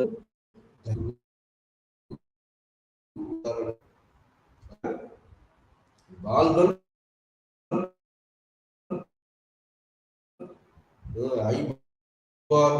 ఇచ్చాడు. స్టెబిలైజ్డ్ అడ్మినిస్ట్రేషన్ చేసినప్పుడు ఇంకా ఏం చేశాడంటే బాల్బన్ ఎవరైతే అతనికి ఎదురు తిరిగిన వాళ్ళను ఎలా క్రూరంగా చంపాడు. క్రూరంగా చంపటం, వాళ్ళ ఫ్యామిలీని, వాళ్ళ ఉన్నటువంటి వాళ్ళను అలా క్రూరంగా చంపటం అనేది మరి సుల్తాన్ ఇది అల్ అల్ రషీద్ ఖలీఫా అల్ రషీద్ ఎట్లయితే మరి క్రూరంగా అతని వ్యతిరేకులు చంపాడు, దానికి మరి ఇది హిస్టారికల్ జడ్జిమెంట్ అంటే దైవం తోటి శిక్షించబడ్డాడు. అట్లనే మరి వ్యతిరేకులను ఏర్పాటు చేసిన వాళ్ళ యొక్క వంశాన్ని కానీ వాళ్ళ యొక్క వారసులను కానీ కోర్టులో ఉన్నటువంటి వాళ్ళను చంపకూడదు. అలా చంపినైతే పాపం వస్తుంది. పాపంతో అతను మరి భగవంతునితోటి శిక్ష వేయబడతాడు. అది నిరూపితమైంది. ఖలీఫా రషీద్ ఖలీఫా విషయం బయటపడింది. అట్లనే మరి ఏ సుల్తాన్ అయినా కూడా అలా ఎక్సెస్ టార్చర్ చేసి వాళ్ళ యొక్క అపోనెంట్స్ యొక్క ఫ్యామిలీని కనుక చంపించినట్టయితే అది పాపంగా దైవంతో పాపంగా పరిగణించబడి దానికి శిక్ష వేయబడుతుంది అని చెప్పి మరి ఈ విధంగా బాల్బన్ మీద కూడా క్రిటిసైజ్ చేశాడు. బాల్బన్ యొక్క టెర్రనెంట్ రూల్. మరి బాల్బన్ గొప్ప పోస్టులన్నీ కూడా హైబార్నికి ఇచ్చినప్పటికీ బాగా క్రూరత్వంగా పరిపాలించాడు. ఇంకొక సుల్తాన్ పొజిషన్ బాగా ఎలివేట్ చేసి మరి దైవాంశ సంభూతులు పంప్ అండ్ షోను మరి ఎగ్జిబిట్ చేశాడు కోర్టులో. అలా ఉండాలి రాజు అనేవాడు, అలా చేయాలన్నాడు. దాని తర్వాత మహమ్మద్ బిన్ తుగ్లక్ కాలంలో ఉన్నటువంటి యొక్క పోషణలో 17 సంవత్సరాలు మహమ్మద్ బిన్ తుగ్లక్ రాజు ఆస్థానంలో మరి సుల్తాన్ ఆస్థానంలో ప్యాటర్నైజ్ చేయబడి మహమ్మద్ బిన్ తుగ్లక్ కాలంలో ఉన్నటువంటి ఈవెంట్స్ కూడా అతను రాశాడు. దాంట్లో ఫ్యాక్ట్స్ రాశాడు. కొన్ని మరి ఫ్యాక్ట్స్ కానిటువంటివి కూడా వాస్తవాలు అయిన కల్పితాలు కూడా రాశాడు. ఇంకోటి ఈ విధంగా మహమ్మద్ బిన్ తుగ్లక్ కాలం నాటి యొక్క పరిపాలన విధానం, అతను రాజధాని మార్పు, అతను టోకెన్ కరెన్సీ విధించి ఇంట్రడ్యూస్ చేసి అతను ఏ విధంగా మరి ఫెయిల్ అయింది దాంట్లో, మరి ఈ విధంగా ఫెయిల్యూర్స్ అండ్ మరి అతను పాజిటివ్స్ నెగిటివ్స్ అన్నీ కూడా రాయడం జరిగింది. అతను ఈ విధంగా అతను మహమ్మద్ బిన్ తుగ్లక్ మరి హయ్యర్ పోస్టులను వీళ్ళకి ఏది సున్నీ వంశం వాళ్ళకు హై బార్న్ పీపుల్కి ఇయ్యలేదు, లో బార్న్ పీపుల్ కూడా అతను ప్యాటర్నైజ్ చేశాడని క్రిటిసైజ్ చేయడం జరిగింది మహమ్మద్ బిన్ తుగ్లక్. మరి అది మహమ్మద్ బిన్ తుగ్లక్ చేసినటువంటి వాటిని ఫిరోజ్ షా తుగ్లక్ మాత్రం మహమ్మద్ బిన్ తుగ్లక్ తర్వాత రాజైనటువంటి ఫిరోజ్ షా తుగ్లక్ కోర్టులో ఇతను ఇమడలేదు, బహిష్కరించబడ్డాడు. కోర్టు నుంచి బహిష్కరించబడమే కాకుండా బంధించబడి ఒక కోటలో బంధించబడి శిక్ష వేయబడి కోటలో ఉన్నాడు, బంధించబడి ఉన్నాడు. సో కానీ అదృష్టవశాత్తు ఖైదీగా ఉన్నటువంటి జియావుద్దీన్ బర్న్ జైలు నుంచి తప్పించుకొని పారిపోయి అతను యొక్క ఏది ఉరి శిక్ష నుంచి తప్పించుకున్నాడు. ఆ విధంగా జైలు నుంచి మారిపోయినటువంటి యొక్క జియావుద్దీన్ బర్ని మరి ఫిరోజ్ షా తుగ్లక్ యొక్క కోపానికి గురి అయినటువంటి ఈ జియావుద్దీన్ బర్ని మరి ఏం చేశాడంటే ఫిరోజ్ షా తుగ్లక్ మెప్పు పొందడం కోసము కొన్ని తారీఖి ఫిరోజ్ షా అనే బుక్ రాశాడు. తారీఖి ఫిరోజ్ షా అనే బుక్ రాశాడు. అదే కాకుండా ఇంకా బుక్స్ రాశాడు. ఇంకా బుక్స్ ఏంటంటే హజరత్ నామా అనేటువంటి బుక్ సూఫీ సేయింట్స్ గురించి, నిజాముద్దీన్ అలియా గురించి హజరత్ నామా రాశాడు. ఇంకా అది కాకుండా మరి ఇంకా కొన్ని గ్రంథాలు ఏది మార్కెట్ వాల్యూ దృష్టిలో పెట్టుకుని కొన్ని గ్రంథాలు, మరి ఇంకా ఫట్వా జహందరి అనేటువంటి గ్రంథం కూడా రాశాడు. ఆ విధంగా మరి ఇతను మరి ఫిరోజ్ షా తుగ్లక్ యొక్క మెప్పు పొందడం కోసం తారీఖి ఫిరోజ్ షా అనేటువంటి గ్రంథంలో ఇతని ఫిరోజ్ షా తుగ్లక్ యొక్క ఎర్లీ ఇయర్స్ కవర్ చేస్తూ రాశాడు. ఆ విధంగా ఫిరోజ్ షా తుగ్లక్ మరి ఇతను రాసినటువంటి ఫ్యాక్ట్స్ అండ్ బయాస్, ఇతను ఏమన్నాడంటే హిస్టరీలో ఆబ్జెక్టివిటీ ఉండాలన్నాడు. ఓన్లీ ఆబ్జెక్ట్గా రాయాలి, సబ్జెక్టుగా మన ఇష్టం వచ్చినట్టు ఏది రైటర్ ఇష్టం వచ్చినట్టుగా రాయడానికి వీల్లేదు. దాంట్లో ట్రూత్ ఉండాలి, ట్రూత్ ఉన్నదాన్ని రాయాలి, ఆబ్జెక్టివ్గా రాయాలి హిస్టరీని. సబ్జెక్టివ్ కాకుండా ఆబ్జెక్టివ్గా, మన సొంత ఐడియాస్ కాకుండా ఆబ్జెక్టివిటీగా ట్రూత్, జస్టిస్ ఉండేటట్టుగా, ట్రూత్ సత్యం ఉండేటట్టుగా రాయాలన్నటువంటి వాడు తారీఖి ఫిరోజ్ షా అనే గ్రంథాన్ని రాశాడు.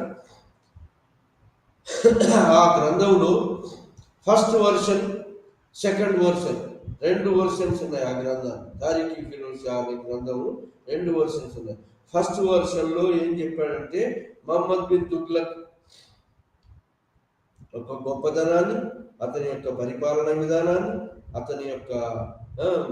అతని కోర్టులో ఉండి అతన్ని పొగుడుతూ, అతని కొన్ని మాత్రం ఇది రాజధాని మార్పిడి, టోకెన్ కరెన్సీ కొన్నిటిని కవర్ చేస్తూ అతని గొప్పతనాన్ని ఎక్కువగా రాశాడు. ఎవరు? ఫస్ట్ వర్షన్లో.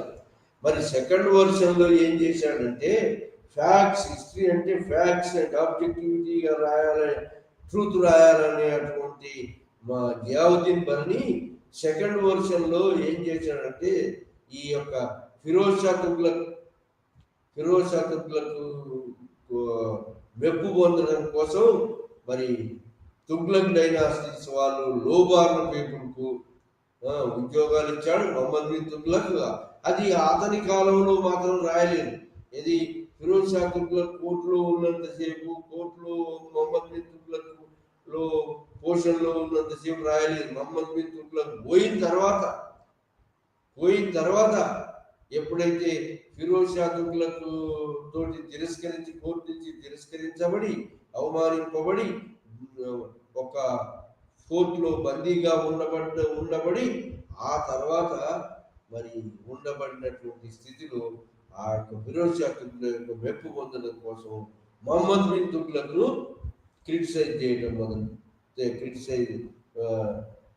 క్రిటిసైజ్ ఆస్పెక్ట్ లా రాశాడు. మహమ్మద్ బిన్ తుగ్లక్ యొక్క ప్రవర్తన మీద కొన్ని మరి ప్రవర్తన, టోకెన్ కరెన్సీ, అదంతా మ్యాడ్ పీపుల్ చేసేటువంటిది, మరి టోకెన్ కరెన్సీ అనేది అలా మరి అవహేళన చేస్తూ తుగ్లక్ను తక్కువ చేస్తూ రాశాడు. ఇది సెకండ్ వర్షన్లో. ఫస్ట్ వర్షన్లో ప్రైజ్ చేశాడు బాగా, అతను కోర్టులో ఉన్నాడు కాబట్టి ప్రైజ్ చేసిన. సెకండ్ వర్షన్లో అతను కోర్టు నుంచి బహిష్కరించబడిన ఫిలిస్ చదువుల కాలంలో కాబట్టి మహమ్మద్ బిన్ తుగ్లక్ను క్రిటిసైజ్ చేస్తూ రాశాడు. ఫస్ట్ వర్షన్లో మరి ఎలా రాశాడు? ప్రైజ్ చేస్తూ రాశాడు. సెకండ్ వర్షన్లో క్రిటిసైజ్ చేస్తూ ఫిరోజ్ షా తుగ్లక్ను ప్రైజ్ చేస్తూ పొగుడుతూ రాశాడు. ఫిరోజ్ షా తుగ్లక్ అతనికి ఆస్థానంలో చోటు ఇవ్వకపోయినా కూడా మరి ఫిరోజ్ షా తుగ్లక్ను ప్రైజ్ చేస్తూ ఫిరోజ్ షా తుగ్లక్ కాలంలో early years of Firoz Shah Tughlaq కాలంలో మరి అతను మరి చేసిన గొప్ప పనులు ఏంటంటే కెనాల్స్ నిర్మించాడు. కెనాల్స్ ఏంటి? కాలువలు నిర్మించాడు. ఆ కాలువల వల్ల ఫ్యూచర్ జనరేషన్స్ సరిపోయినటువంటి అగ్రికల్చర్ ప్రొడక్షన్ వచ్చేటట్టు చేశాడు అని ఫిరోజ్ షా తుగ్లక్ యొక్క యాక్టివిటీస్ బాగా పొగుడుతూ అతను మరి మహమ్మద్ బిన్ తుగ్లక్ లాగా లోబారు పీపుల్కు మరి హైయర్ ప్లేస్ ఇవ్వలేదు, ఓన్లీ హైబార్ పీపుల్కు ఇచ్చాడు అని చెప్పి మరి ఫిరోజ్ షా తుగ్లక్ యొక్క గొప్పదనాన్ని ప్రైజ్ చేస్తూ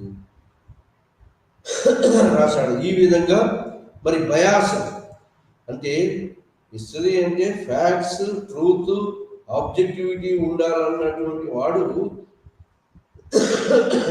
సర్కమన్సెన్సెస్ని బట్టి, పరిస్థితులను బట్టి చివరి కాలంలో పావర్టీని బాగా పేదరికాన్ని అనుభవించాడు కాబట్టి పేదరికం నుంచి మరి తప్పించుకోవడానికి ఫిరోజ్ షా తుగ్లక్ మెప్పు పొందడం కోసం మరి ఇతను ఫిరోజ్ షా తుగ్లక్ను ప్రైజ్ చేస్తూ మహమ్మద్ బిన్ అంతకుముందు ప్యాటర్నైజ్ చేసినటువంటి మహమ్మద్ బిన్ తుగ్లక్ యొక్క యాక్టివిటీస్ తక్కువ చేస్తూ సెకండ్ వర్షన్లో ప్రజెంట్ చేశాడు. అంటే ఏంటి? ఈ విధంగా ఇతని హిస్టరీ అతని సర్కమన్సెన్సెస్ బట్టి, అతని అవసరాన్ని బట్టి బయాసుడుగా ఉన్నది అంటే ఆబ్జెక్టివిటీస్ లేకుండా బయాసుగా సబ్జెక్టివిటీ చోటు చేసుకుంది. ఆ సబ్జెక్టివిటీకి ఆ పర్సన్కి ఏదైతే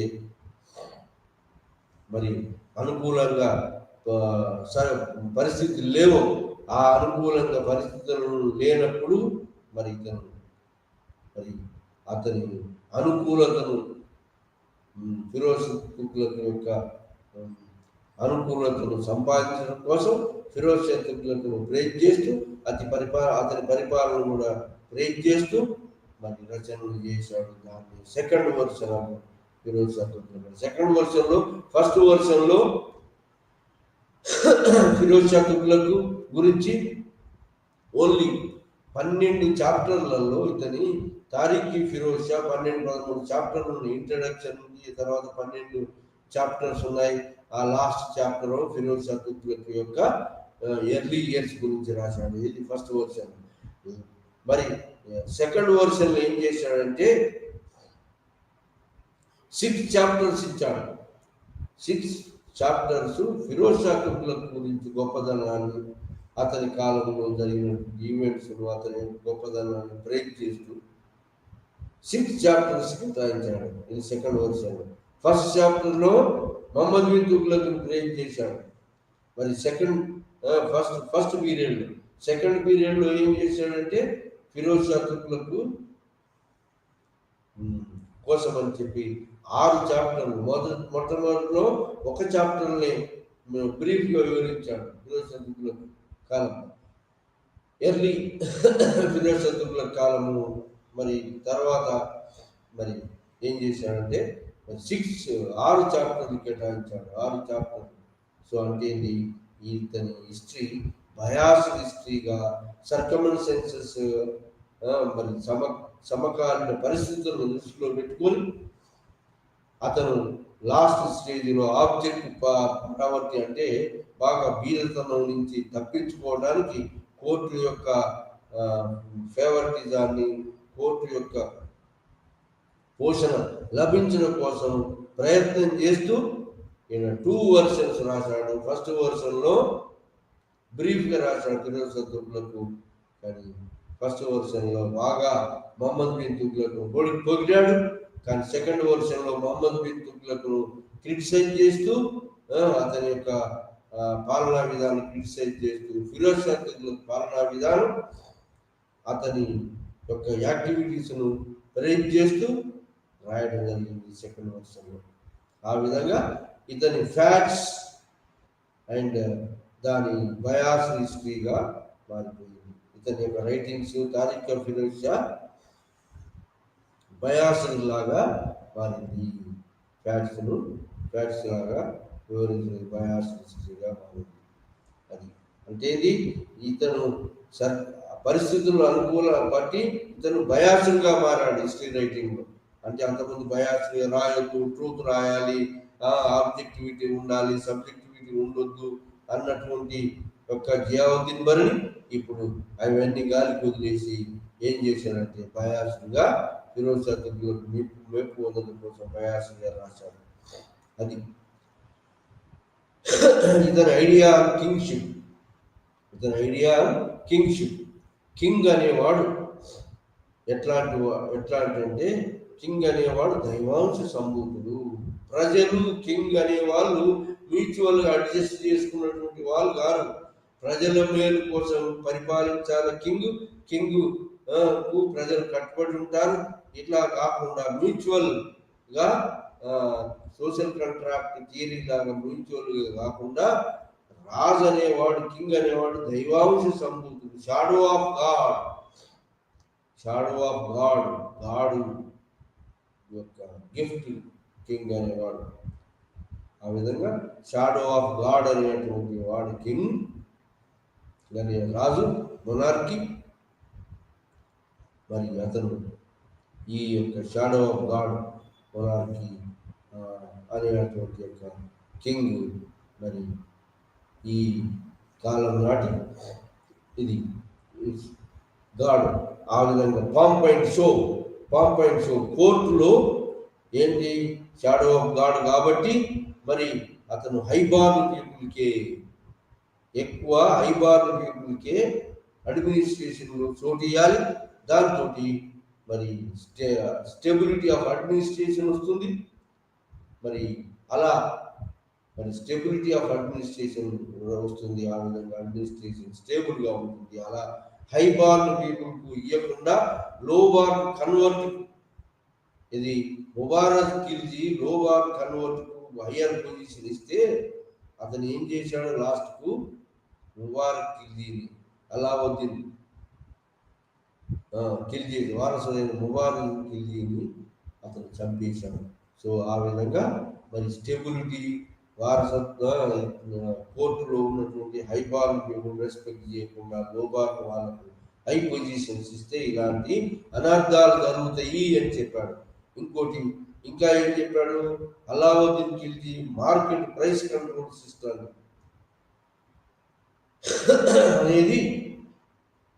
అనేది ఉండాలి.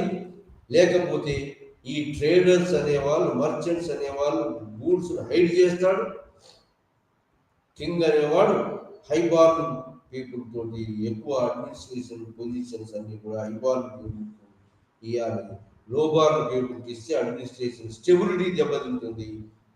ఆ విధంగా మరి హైబార్న్ పీపుల్కు మరి ఇవ్వాలని చెప్పాడు. అది కాకుండా ఇంకా అతను ఏం చెప్పాడంటే ఈ యొక్క జియావుద్దీన్ బర్ని మరి ఈ మొహమ్మద్ బిన్ తుగ్లక్ కాలం బాల్బన్ కాలంలో హైబార్న్ పీపుల్కు ఇచ్చాడు. పాంపైన్ షో కోర్టులో బాగా మెయింటైన్ చేశాడు. కిస్సింగ్ ది ఫీట్ ఆఫ్ సుల్తాన్ దైవాన్ సంబుద్ధుడు అలాంటిది మరి మెయింటైన్ చేసినాడు. కాబట్టి బాల్బన్ మరి గొప్ప సుల్తాన్ సామ్రాజ్యాన్ని నిర్మించగలిగాడు. అలాంటి యొక్క పరిపాలన మరి అందించాలి అని చెప్పి ఇతను రాయడం జరిగింది. మొహమ్మద్ బిన్ తుగ్లక్ ఫిరోజ్ షా తుగ్లక్ కాలంలో మరి ఇలాంటి యొక్క ఫిరోజ్ షా తుగ్లక్ మెప్పు పొందడం కోసం మరి తారిఖ్ ఫిరోజ్ షాలో మరి ఎర్లీ వర్షన్ బ్రీఫ్గా ఉన్నది. తారిఖ్ ఫిరోజ్ షా గురించి లేటర్ వర్షన్ బాగా ఎక్స్పాండెడ్ వర్షన్గా ఉంటుంది. కింగ్ అనేవాడు దైవాంశ సంభూతుడు. ఇంకోటి కోర్టు అనేది పాంపైన్ షో ఎగ్జిబిట్ చేస్తూ గొప్పగా ఆ, ఉండాలి. కోర్టు రాజరికం అనేది గొప్పగా ఎగ్జిబిట్ సోషల్ ఆస్పెక్ట్లో గొప్పగా మరి గొప్పగా చిత్రీకరించబడుతూ కోర్టులు అనేది మరి ఉండాలని చెప్పినటువంటి వాడు. సో అది కింగ్షిప్ గురించి ఇచ్చినటువంటిది. దాని తర్వాత కింగ్షిప్ తర్వాత ఇతని యొక్క రచన నాలెడ్జ్, ఇతను రీజన్ రేషనలిస్టిక్ ఫిలాసఫీ. అప్పుడు ఈ వెస్ట్ ఏషియాలో కల్చరల్ సైన్స్ రీజన్ సైన్స్, తార్కికవాదం, రీజన్ బేస్గా knowledge is based on reason హేతుబద్ధంగా ఉన్నటువంటి నాలెడ్జ్ అనే దాన్ని వ్యతిరేకించాడు. నాలెడ్జ్ అనేది ఇతని ప్రకారంగా ఏంటంటే నాలెడ్జ్ అనేది ఖురాన్ ట్రెడిషనల్ గా నాలెడ్జ్ ఈజ్ నాట్ రీజన్ మీద హేతుబద్ధంగా ఉన్నటువంటి నాలెడ్జ్ కాదు. అది ఖురానిక్ షరియత్ లా ప్రకారంగా ఉన్నది నాలెడ్జ్.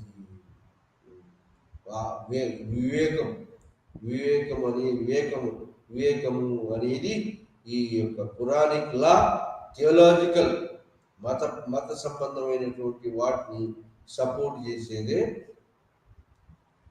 చేసేటట్టుగా theological writing. అందుకని ఇతను మహమ్మద్ హబీబ్ మరి హార్డీ అనేటువంటి ఫారినర్ ఏం చేశాడంటే ఇతని రైటింగ్స్ అన్ని ఖురాన్ షరియత్ లా రీజన్ నాలెడ్జ్ రేషనలిస్టిక్ నాలెడ్జ్కి వ్యతిరేకిస్తూ ట్రెడిషనల్ నాలెడ్జ్ని ఖురాన్ అనుబంధంగా ఉన్న నాలెడ్జ్ని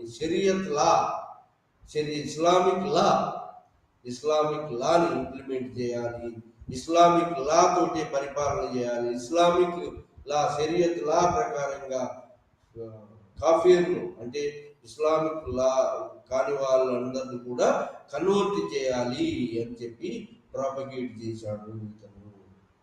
సో ఆ విధంగా ఇస్లామిక్ లా జూరిస్ప్రుడెన్స్ మీద దాంతో పరిపాలన చేయాలి, ఇస్లామిక్ లాను మరి షరియత్ లాను ఎన్ఫోర్స్ చేయాలి అందరి మీద రాజ్యంలో.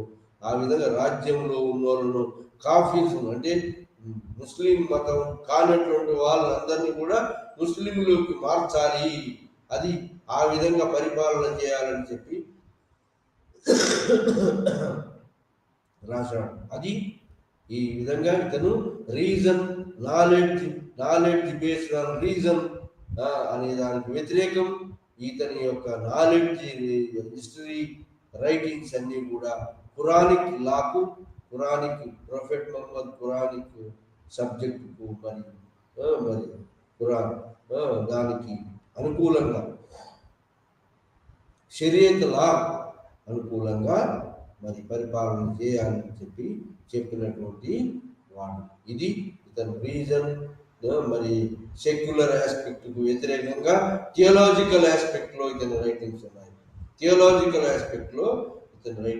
సో ఆ విధంగా రీజన్ నాలెడ్జ్ సెక్యులర్ కాకుండా థియోలాజికల్ రిలీజియస్ నాలెడ్జ్ ప్రకారంగా రిలీజియన్ బేస్డ్ నాలెడ్జ్గా ఇతని రైటింగ్స్ రావడం జరిగింది. సో ఇతని యొక్క పరిపాలన మరి దాని తర్వాత ఉన్నటువంటిది ఏంటి అంటే నెక్స్ట్ ఈ థియోలాజికల్ ఇతను. అందుకని హార్డీ అనేటువంటి ఫారినర్ ఏం రాశాడంటే ఇతని రైటింగ్స్ అన్నీ కూడా థియాలజీకి ఖురాన్కు అనుబంధంగా ఇతని రైటింగ్స్ ఉండటం జరిగింది. దానికి వ్యతిరేకంగా ఇతను రాయలేదు. అది మరి ఈ జియావుద్దీన్ బర్నీ యొక్క రైటింగ్స్ రీజన్ స్పెసిఫిక్ నాలెడ్జ్ అనే దానికి వ్యతిరేకంగా ఈ ఈ విధంగా పరిపాలన చేయడం జరిగింది. సో అది మరి ఇది ఇది కాకుండా ఇంకా ఇతను రిలీజన్ అండ్ ఫిలాసఫీ, ఇతను ఫిలాసఫర్స్కు రీజన్కు వ్యతిరేకంగా ఫిలాసఫర్స్కు రీజన్కు వ్యతిరేకంగా ఖురానిక్ లాకు షరియత్ లాకు అనుకూలంగా థియాలజికల్ ఆస్పెక్ట్కు అనుకూలంగా థియాలజీ అనుకూలంగా ఇతను మరి ఇతని ఆలోచనలు ఇతని యొక్క రైటింగ్స్ జరిగినాయని చెప్పి మరి రాయటం జరిగినాయని చెప్పి చెప్పడం జరిగింది. ఇది మరి ఇంకా అతని యొక్క ఆలోచన రిలీజన్ మీద మరి రిలీజన్ అనేది రిలీజన్ అండ్ కింగ్షిప్ ఆ ట్విన్స్, ఈ రెండు కూడా పరస్పరం విభేదం, పరస్పరం భేదించినటువంటి రాజు మతం, ఈ రెండు కలిసి ఉంటాయి ట్విన్స్ లాగా. రాజు మతాన్ని ప్రొపగేట్ చేయాలి, రాజు మతములు ఇమిడి ఉండాలి, మతానికి అతీతుడుగా ఉండొద్దు, మతానికి ఖురాన్కు షరియతులకు కట్టుబడి ఉండాలి, షరియతుల ప్రకారంగా పరిపాలన చేయాలి. ఆ విధంగా ఇతని రైటింగ్స్ ఇతని ఆలోచనలు రీజన్కు వ్యతిరేకంగా మరి సెక్యులర్ ఆస్పెక్ట్స్ వ్యతిరేకంగా ట్రెడిషనల్ గా థియాలజికల్ ఆస్పెక్ట్ లో ఇతని ఆలోచనలు రైటింగ్స్ ఉన్నాయి. సెక్యులర్ గా ఇతను రాయలేదు, సెక్యులర్ ఆస్పెక్ట్ లో లేడు. ఇతను అన్ని కూడా మతపరమైనటువంటి యొక్క థియాలజికల్ ఆస్పెక్ట్ లో షరియత్ లాను అనుసరించి పరిపాలన చేయాలి, అప్పుడు స్టెబిలిటీ ఉంటుంది. ఇంకా ఏం చెప్పాడంటే పరిపాలనలో రాజు అనేవాడు పాంపాయింట్ షో అనేది చూపించాలి. అలా ఉంటేనే రాజుకు మరి ప్రజలు మరి పాంపాయింట్ షో ఉంటేనే కానీ కోర్టు గురించి మనం ప్రజలు గొప్పతనాన్ని గొప్ప పాంపాయింట్ షో బాగా చూపించాలి, కోర్టు గొప్పతనాన్ని అనేది ఇతను ఎగ్జిబిట్ చేయాలి ప్రజల దగ్గర అనేది చాటి చెప్పడం జరిగింది. హై డిగ్నిటీగా పరిపాలించాలి, హై డిగ్నిటీ ఉండాలి రాజు అనేది మరి మామూలు సబ్జెక్ట్స్కు వాళ్ళకు ఈక్వల్ కాదు. ఇతను దైవాంశ సంపూర్ణ దైవం చేత నిర్ణయించబడినటువంటి వాడు కాబట్టి రాజు అనేవాడు మొనార్కీ అనేటువంటి వాడు సుప్రీం దైవం చేత షాడో ఆఫ్ గాడ్ కాబట్టి ఇతను సుప్రీం పవర్స్ ఉంటాయి. ఇతను ఆ పవర్స్ అన్ని కూడా ఫోర్స్ ఇలా మరి పరిపాలనలో ఫోర్స్ ఉపయోగించాలి, పవర్ ఉపయోగించాలి. ఆ పవర్ ఉపయోగించి పరిపాలన చేయడంతో మరి ఈ డైనాసిటీస్ అని చేంజ్ అయినాయి. డైనాసిటీస్ అంటే స్లేవ్ డైనాసిటీ పోయి తుగ్లక్ డైనాసిటీ వచ్చింది, తుగ్లక్ డైనాసిటీ పోయి ఖిల్జీ డైనాసిటీ వచ్చింది. ఖిల్జీ డైనాసిటీ కాలంలో ఉన్నటువంటి ప్రైస్ కంట్రోల్ సిస్టాన్ని, మార్కెట్ కంట్రోల్ సిస్టాన్ని ఇతను బాగా ప్రైజ్ చేస్తూ రాశాడు. సెకండ్ వర్షన్లో మార్కెట్ కంట్రోల్ సిస్టాన్ని, ప్రైస్ కంట్రోల్ సిస్టాన్ని బాగా పొగుడుతూ రాయగలిగాడు ఈ సెకండ్ వర్షన్లో. ఆ విధంగా ఫస్ట్ వర్షన్కు సెకండ్ వర్షన్కి ఇతను ఎకనామిస్ట్ కూడా అంటారు. ఎందుకంటే వస్తువులన్నీ మరి నిర్ణయించబడిన ధరలకు అమ్మాలి, అప్పుడే ఆ సామాన్య ప్రజలకు లాభం చేరుతుంది. ఇంకోటి మరి అల్లావుద్దీన్ ఖిల్జీ లార్జ్ ఆర్మీని మెయింటైన్ చేసినాడు. ఎందుకంటే మంగోలుడు దండయాత్రను అరికట్టడం కోసం అల్లావుద్దీన్ ఖిల్జీ పెద్ద సైన్యాన్ని రిక్రూట్ చేసుకొని వాళ్ళను పోషించాడు. కాబట్టి ఆ సైనికుల యొక్క తనఖాలు జీతంలో ఆ సైనికుల యొక్క అవసరాలను తీరుతున్నాయా లేదా అనేటువంటి దాని మీద ఇతను price control, market control system పెట్టాడు. దాంతో ప్రజలందరికీ లాభం జరిగింది. ప్రైస్ కంట్రోల్లో ఉండి మార్కెట్ కంట్రోల్లో ఉండి ధరలు పెరగకుండా మరి ఆ కాలం నాటి ఈ మంగోళ్ళ కాలం నాటి యొక్క క్రైసిస్ క్రైసిస్ను తట్టుకునేటట్టుగా ఆ యొక్క పరిపాలన చేయడం, ఈ యొక్క సంస్కరణలు చేయడం జరిగింది. క్రైసిస్ను తట్టుకోవడానికి వీలుగా ఈ యొక్క పరిపాలన సంస్కరణలు తీసుకురావడం జరిగింది. సో అది అలావుద్దీన్ ఖిల్జీ అందుకోసం అని చెప్పి price control, market control system పెట్టి అతను పెద్ద మొత్తంలో రిక్రూట్ చేసుకున్న సోల్జర్స్కు అతను పే ఇచ్చేటువంటి తనఖాలు అన్ని వస్తువులు వస్తున్నాయా రావట్లేదా అనేటువంటి ఒక అంశాన్ని మరి మార్కెట్ కంట్రోల్, ప్రైస్ కంట్రోల్ ద్వారా కంట్రోల్ ద్వారా వస్తువులు వచ్చేటట్టుగా శాలరీ జీతంతో మంచిగా సైనికుడు మంచిగా జీవనోపాధిని వెల్లడించడానికి కొనసాగించడానికి వీలుగా market control, price control system పెట్టాడు. అలా పెట్టకపోతే ఏం చేస్తారు, ట్రేడర్స్ అందరూ కూడా హైడ్ చేస్తారు వస్తువులను హైడ్ చేసి టెంపరీ స్కేర్సిటీని క్రియేట్ చేస్తారు. టెంపరీగా మరి వస్తువులు దాచి అది వస్తువుల యొక్క స్కేర్సిటీని క్రియేట్ చేసి మరి ఎక్కువ ధరలు అమ్మటం మొదలు పెడతారు. కాబట్టి ఆ విధంగా మార్కెట్ కంట్రోల్, ప్రైస్ కంట్రోల్ అనేది ప్రభుత్వ ఆధీనంలో పెట్టి అలావుద్దీన్ ఖిల్జీ చేసినటువంటి గొప్పదనాన్ని ప్రైస్ కంట్రోల్, మార్కెట్ కంట్రోల్ దాన్ని కూడా పోయాడు. కాబట్టి ఇతను ఎకానమిస్ట్ అని కూడా అంటారు. అదేవిధంగా ఇతని రచనలన్నీ కూడా మరి ఇతని బయాసుగా, ఇతని సర్కమస్టెన్సెస్ బట్టి మరి ఆ కాలంలో సర్కమస్టెన్సెస్ బట్టి ఇతను కొంత బయాస్ హిస్టరీలో bias facts and figures truth కాకుండా బయాస్ కూడా ఉన్నది. ఇతని రైటింగ్స్లో బయాస్ సిస్టమ్, బయాస్ రైటింగ్స్ ఉన్నవి అని చెప్పడం జరిగింది.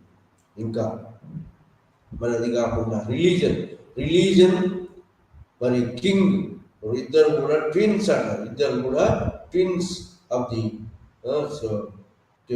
లాంటిది. రిలీజన్, రాజరికం అనేది సపరేట్ కాదు, ఈ బోత్ ఆర్ కంబైన్డ్ ట్విన్స్ అని చెప్పాడు. ట్విన్స్ లాగా మతాన్ని, ఖురానిక్ లాను, షరియత్ లాను, మరి Quranic principles, theological principles, Quranic లాను, మరి సెక్యులర్ లా కాకుండా ఖురానిక్ లాను, థియాలజికల్ లాను, మరి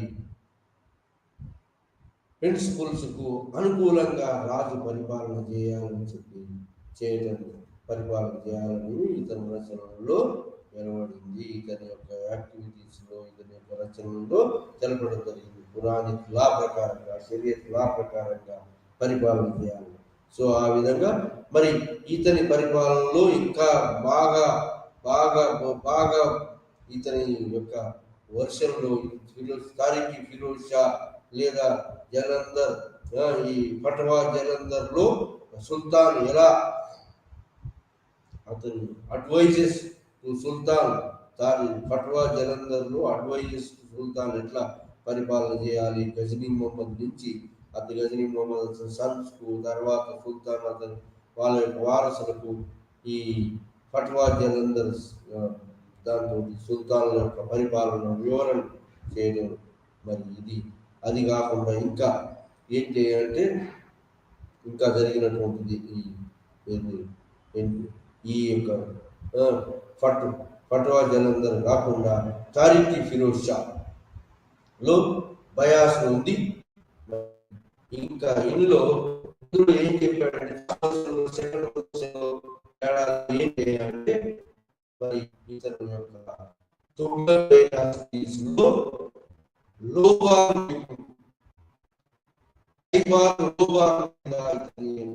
అభిప్రాయం ఏంటంటే అన్ని స్టేట్ కోర్సులన్నీ కూడా హైబార్ చేయాలి, లో బార్ చేయకూడదు.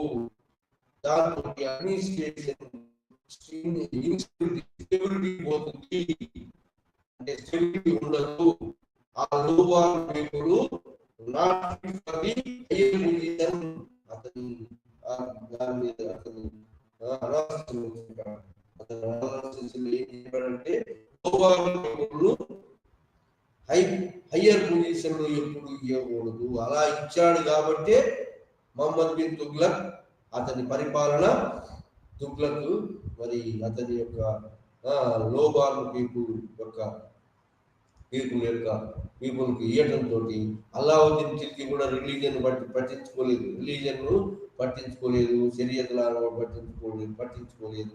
అలా మరి మరి ఇలా ఇది మహమ్మద్ బిన్ తుగ్లక్ లోబార్న్ పీపుల్కు హయ్యర్ పొజిషన్ గట్టి పెట్టడంతో ఈ యొక్క తుగ్లక్ వంశం నాశనం కావడానికి, డిక్లైనింగ్ కావడానికి దారి తీసింది. కానీ అదే దాన్ని కొంత రివైవ్ చేయాలని ప్రయత్నం చేసినాడు. ఇంకోటి ప్రజలందరికీ ఉపయోగపడే అటువంటి అగ్రికల్చర్ వృద్ధి చేయడం కోసం కెనాల్స్ నిర్మించాడు. అది ఈరోజు తుగ్లక్.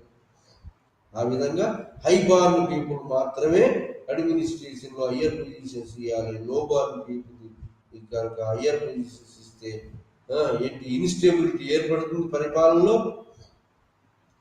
అట్లా లోబార్న్ పీపుల్ అల్లావుద్దీన్ ఖిల్జీ తర్వాత వచ్చినట్టు ముబారక్ ఖిల్జీ ఏం చేసినాడంటే లోబార్న్ కన్వర్టీకి హయ్యర్ పొజిషన్ ఇచ్చాడు. హయ్యర్ పొజిషన్ ఇవ్వడంతో ఆ లోబార్న్ కన్వర్టీ ఏం చేసినాడంటే ఈ యొక్క ముబారక్ ఖిల్జీనే చంపడం జరిగింది.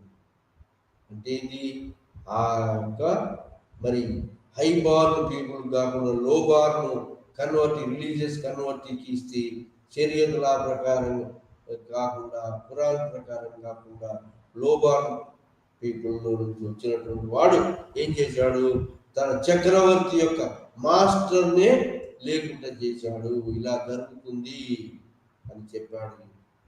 ఇది ఈ హైబార్న్ లోబార్న్ అనే దానికి ఎక్కువ ఇంపార్టెన్స్ ఇచ్చి దాని మీద ఎక్కువ ఫోకస్ చేశాడు జియావుద్దీన్ బర్ని. లోబార్న్ అనే వాళ్ళు అడ్మినిస్ట్రేషన్లో హయ్యర్ పోస్టులకు పనికిరారు. ఓన్లీ హైబార్న్ పీపుల్ మాత్రమే అడ్మినిస్ట్రేషన్లో హయ్యర్ పొజిషన్స్ ఇస్తే అడ్మినిస్ట్రేషన్ అంతా స్టేబుల్గా ఉంటుంది, స్టెబిలిటీ వస్తుంది పరిపాలన అని చెప్పాడు. ఆ విధంగా హైబార్న్ లోబార్న్ మీద బాగా ఎలాబొరేట్గా చెప్పి మరి హైబార్న్ ఉంటేనే, హైబార్న్ పీపుల్ కనుక పొజిషన్స్ ఇస్తే పరిపాలన సక్రమంగా నడుస్తుంది. మరి లోబార్న్ పీపుల్ కనుక ఇచ్చినట్టయితే పరిపాలన అస్తవ్యస్తమే కాకుండా మరి ఆ హైబార్న్ పీపుల్లో ఉన్నటువంటి ఒక అంతకుముందు ఉన్నటువంటి రాజులను కూడా వధించడం జరుగుతుంది. అది ముబారక్ ఖిల్జీ పీరియడ్ యొక్క ముబారక్ ఖిల్జీ యొక్క ఖిల్జీ కాలంలో ఉన్నటువంటి కాలంలో అతని రిలీజియస్ కన్వర్ట్కి దశరథ్ ఖాన్ హై పొజిషన్ ఇవ్వడంతో అతను ముబారక్ ఖిల్జీని చంపి అతని రాజుగా డిక్లేర్ చేసుకున్నాడు. అలా మరి నష్టం వాటిల్లుతుంది. ఇది లోబార్న్ పీపుల్ కనుక మనం హయ్యర్ పొజిషన్ కాబట్టి హైబార్న్ పీపుల్కి అన్ని అడ్మినిస్ట్రేషన్ పోస్టులు ఇవ్వాలి, లోబార్న్ పీపుల్ దూరంగా పెట్టాలి. అలా పెట్టినటువంటి వాడే బాల్బన్ పెట్టడంతో అతను బాగా సక్సెస్ అయ్యాడు. అలా పెట్టకపోవడంతో ఇది మహమ్మద్ బిన్ తుగ్లక్ ఫెయిల్ అయినాడు. ఆ మహమ్మద్ బిన్ తుగ్లక్ లోబార్న్ పీపుల్కు అడ్మినిస్ట్రేషన్లో హయ్యర్ పొజిషన్స్ ఇచ్చాడు కాబట్టి అతని పరిపాలన అంతా అస్తవ్యస్తము మరి జరిగింది. అతని పరిపాలన మీద ఎన్నో విమర్శలు రావడం జరిగింది. అది మన యొక్క హైబార్న్ పీపుల్కు లోబార్న్ పీపుల్కు ఉన్నటువంటి యొక్క మరి పరిపాలన విధానంలో ఉన్నటువంటి వ్యత్యాసం అని చెప్పడం జరిగింది. ఇది ఈ విధంగా మరి జియావుద్దీన్ బర్ని ఆ కాలం నాటి యొక్క మరి సర్కమన్సెన్సెస్ బట్టి ట్రూత్ హిస్టరీ అంటే ట్రూత్ సత్యమే రాయాలి, దాంట్లో ఫ్యాక్ట్సే రాయాలి, మరి ఈ అన్ట్రూత్ రాయొద్దు, మరి ఫ్యాక్ట్స్ సత్యమే రాయాలి అని చెప్పినటువంటి యొక్క జియావుద్దీన్ బర్ని అతని యొక్క రచనలోనే తారీఖు ఫిరోజ్ షా 2 వర్షన్లలోనే మొదటి వర్షన్ రెండో వర్షన్. మొదటి వర్షను మొహమ్మద్ బిన్ తుగ్లక్ కాలంలో ప్యాటర్నైజ్ చేస్తున్నప్పుడు రాసినటువంటి మొదటి వర్షన్లో ఆ సుల్తాన్ ప్రైజ్ చేస్తూ మొహమ్మద్ బిన్ తుగ్లక్ ప్రైజ్ చేస్తూ రాశాడు. రెండో వర్షన్లో మొహమ్మద్ బిన్ తుగ్లక్ను క్రిటిసైజ్ చేస్తూ ఫిరోజ్ షా తుగ్లక్ మెప్పు పొందడం కోసం ఆ సర్కమన్సెన్సెస్ తోటి అతని యొక్క మరి ఈ ఫేవరెటిజం జరిగింది. సో ఆ విధంగా మరి బయాస్డ్ హిస్టరీలో బయాస్డ్ ఫ్యాక్ట్స్ అని కాకుండా అతని అతని హిస్టరీ కొంత బయాస్డ్గా ఉంది. ఫ్యాక్ట్స్ ఉన్నట్టుగా చెప్పలేదు అని ఈ యొక్క దాని గురించి మనము ఈరోజు వివరంగా వివరించబడింది.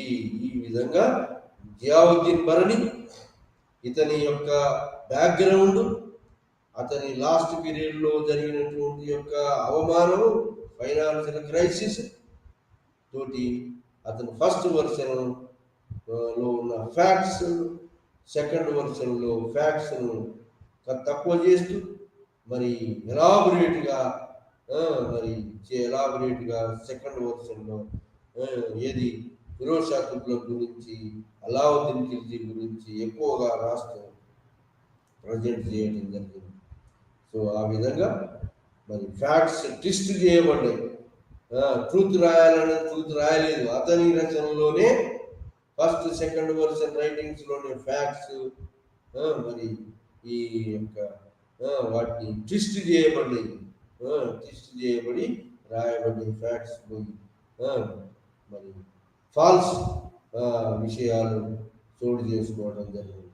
అది మనం ఈరోజు జియావుద్దీన్ బరణి ఎలా కవర్ చేశాడు, ఐడియా ఆఫ్ హిస్టరీ, అతని యొక్క రచనలు, అతని యొక్క రచనలన్నీ కూడా థియాలజీకి, ఖురాన్కు, షరియతులకు అనుకూలంగా అతని రచనలు, అతని ప్రజెంటేషను, అతని యొక్క ఆలోచనలు ఉన్నాయి అని అటువంటి దాని మీద మనం ఈరోజు ఈ లైవ్ ఛానల్లో బాగా కంప్లీట్గా డిస్కస్ చేయడం జరిగింది. అది మనం ఈరోజు లైవ్ ఛానల్లో గురించి తెలుసుకోవడం జరిగింది.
নমস্কাৰ। মই আজি তোমালোকৰ লগত এটা নতুন টপিক আলোচনা কৰিম, যিটো তোমালোকে অলৰেডি আগতে নাম নিশ্চয় শুনিছা, শব্দটো লিংগ, বা যিটো আমি ইংলিছত জেণ্ডাৰ বুলি কওঁ। এতিয়া জেণ্ডাৰ বা লিংগ বুলি ক'লে আমাৰ মনলৈ কি ভাৱটো আহে বাৰু? সাধাৰণতে আমি এটা কথাই আমাৰ মনলৈ স্পষ্টভাৱে আহে যে আমি মাইকী মানুহখিনিক যেতিয়া জেণ্ডাৰ বেচিছ বুলি কওঁ, জেণ্ডাৰটো মেইল বা ফিমেল হ'ব পাৰে, মাইকী মানুহ হ'ব পাৰে বা মতা মানুহ হ'ব পাৰে। গতিকে মাইকী মানুহক আমি কি কৰোঁ, সমাজে ধৰি লৈছে যে তেওঁলোকৰ যিহেতু শাৰীৰিক যিটো তেওঁলোকৰ গঠন বা শাৰীৰিকভাৱে তেওঁলোক যিহেতু ইমান সবল নহয়, গতিকে তেওঁলোক দুৰ্বল। আৰু সেই ভিত্তিতে আমি কিছুমান সমাজত ভাগ কৰি পেলাইছোঁ। অকল বায়'লজিকেল বা ফিজিকেল ডিভিজনটোৱে নহয়, আমি যদি চাওঁ হিষ্ট্ৰী বুৰঞ্জীৰ পাত লুটিয়াই আমি চাওঁ, হিষ্ট্ৰী আমি পঢ়ি চাওঁ, তেতিয়া দেখিম যে বহুত আগৰ পৰাই মাইকী মানুহখিনিক আমি সদায় এটা মানে ছেকেণ্ড ফিডল প্লে' কৰিবৰ কাৰণে আমি তেওঁলোকক সুবিধা দিছোঁ। যেনেকৈ ফৰ এক্সাম্পল আমাৰ যিসকল আমি ভাৰতবৰ্ষৰ ক্ষেত্ৰতে কওঁ, বা আনকি আমি এডভান্স ৱেষ্টাৰ্ণ কাণ্ট্ৰিজ, ইংলেণ্ডৰ কথাকে কওঁ বা আমি আমেৰিকাৰ কথাকে কওঁ, ভোটাধিকাৰ, পলিটিকেল ৰাইটছ, এই যিটো অধিকাৰ নহ'লে আমাৰ কোনো মানুহৰ কোনো অস্তিত্বই নাথাকে। বিশেষকৈ আজিৰ যুগত গণতান্ত্ৰিক দেশ এখনত ভোটাধিকাৰ যদি নাথাকে, কোনো মানুহৰ কোনো অস্তিত্বই নাথাকে। গতিকে আমি ভোটাধিকাৰ কিমান দেৰিকৈ দিছোঁ, মানে ইংলেণ্ডত কেতিয়া পাইছিলোঁ, 1928 তেওঁলোকক ভোটাধিকাৰ দিয়া হৈছিলে। গতিকে এইদৰে আমি সৰুৰে পৰাই আমি কি কৰিছোঁ, মাইকী মানুহখিনিক আমি এটা পিছ পৰা পজিশ্যনত বা এটা ছেকেণ্ডেৰী ফিডল প্লে' কৰিবৰ কাৰণে আমি তেওঁলোকক সুবিধা মানে কৰি দিছোঁ। আমি যেতিয়া সৰু ল'ৰা ছোৱালীক শিকাওঁ, আমি ক'ব নোৱাৰে কি আমি এনেকুৱা ধৰণে তেওঁলোকক কনষ্ট্ৰাক্ট কৰিছোঁ, এনেকুৱা ধৰণে তেওঁলোকক আমি শিকাইছোঁ যে আমি ল'ৰাটোক শক্তিশালী বুলি ভাবোঁ, ল'ৰাটোক আমি সবল বুলি ভাবোঁ, আৰু সি যেন চব কাম কৰিব পাৰিব, আৰু মাইকী মানুহজনে কিছুমান যেন কাম কৰিব নোৱাৰে। ক'ব নোৱাৰে কি আমি মাইকী মানুহক এটা সময়ত পাকঘৰত ঠেলি সোমোৱাই দিলোঁ যে তেওঁ পাকঘৰটোহে চোৱা চিতা কৰিব পাৰিব, তেওঁ ল'ৰা ছোৱালী জন্ম দিব পাৰিব, আৰু তেওঁ ল'ৰা ছোৱালীক চোৱা চিতা কৰিব লাগিব, যেন সেইটোহে তেওঁৰ কাম। তাতকৈ যেন ওলাই আহি পেলাই তেওঁ কোনো ধৰণৰ পলিটিকেল বা কোনো ধৰণৰ ছ'চিয়েল বা কোনো ধৰণৰ ইকনমিক এক্টিভিটিছত যেন তেওঁ পাৰ্টিচিপেট কৰিব নোৱাৰিব। আৰু সেই সময়ত বিশেষকৈ আগৰ দিনত কি হৈছিলে, মাইকী মানুহখিনি যিহেতু ঘৰৰ ভিতৰত থাকিলে, গতিকে তেওঁলোকে ইনকাম কৰিবলৈ তেওঁলোকে ওলাই অহা নাছিলে। আৰু যিহেতু তেওঁলোকে উপাৰ্জন কৰা নাছিলে, আৰ্জন কৰিব পৰা নাছিলে, বা তেওঁলোকক দিয়া হোৱা নাছিলে, গতিকে তেওঁলোকক আমি ৰেলিগেটেড দেম টু দ্য বেকগ্ৰাউণ্ড, তেওঁলোকক আমি পিছফাললৈ থৈ দিলোঁ। গতিকে এই বৈষম্যটোৱে এটা সময়ত আহি আহি অকল ৰাজনৈতিকে নহয়, কালচাৰেল পলিটিকেল চব ক্ষেত্ৰতে সেই এনেকুৱাকৈ সোমাই পৰিলে যে আমি ক'ব নোৱাৰাকৈ মাইকী মানুহখিনিক আমি এটা পিছপৰা পজিশ্যনলৈ আমি লৈ গুচি গ'লোঁ। গতিকে এতিয়া বৰ্তমান আমাৰ যিটো সময়, এই সময়ত আমি কি কৰিছোঁ, নাৰীবাদী তত্ত্বটোৱে এটা খুব গুৰুত্বপূৰ্ণ ভূমিকা প্লে' কৰিবলৈ আহিছে, এটা খুব ইম্পৰ্টেণ্ট ৰোল ই প্লে' কৰি আহিছে। গতিকে আমি ইয়াত লিংগ বা জেণ্ডাৰ বুলি যিটো আমি কওঁ, এই জেণ্ডাৰ বা লিংগটোৱে আমি তাক কেনেকৈ বিশ্লেষণ কৰি চাইছোঁ। আমি যেতিয়া গণতন্ত্ৰৰ কথা কওঁ, গণতন্ত্ৰই আমাক কি বিচাৰিছে, যে সকলো সমান।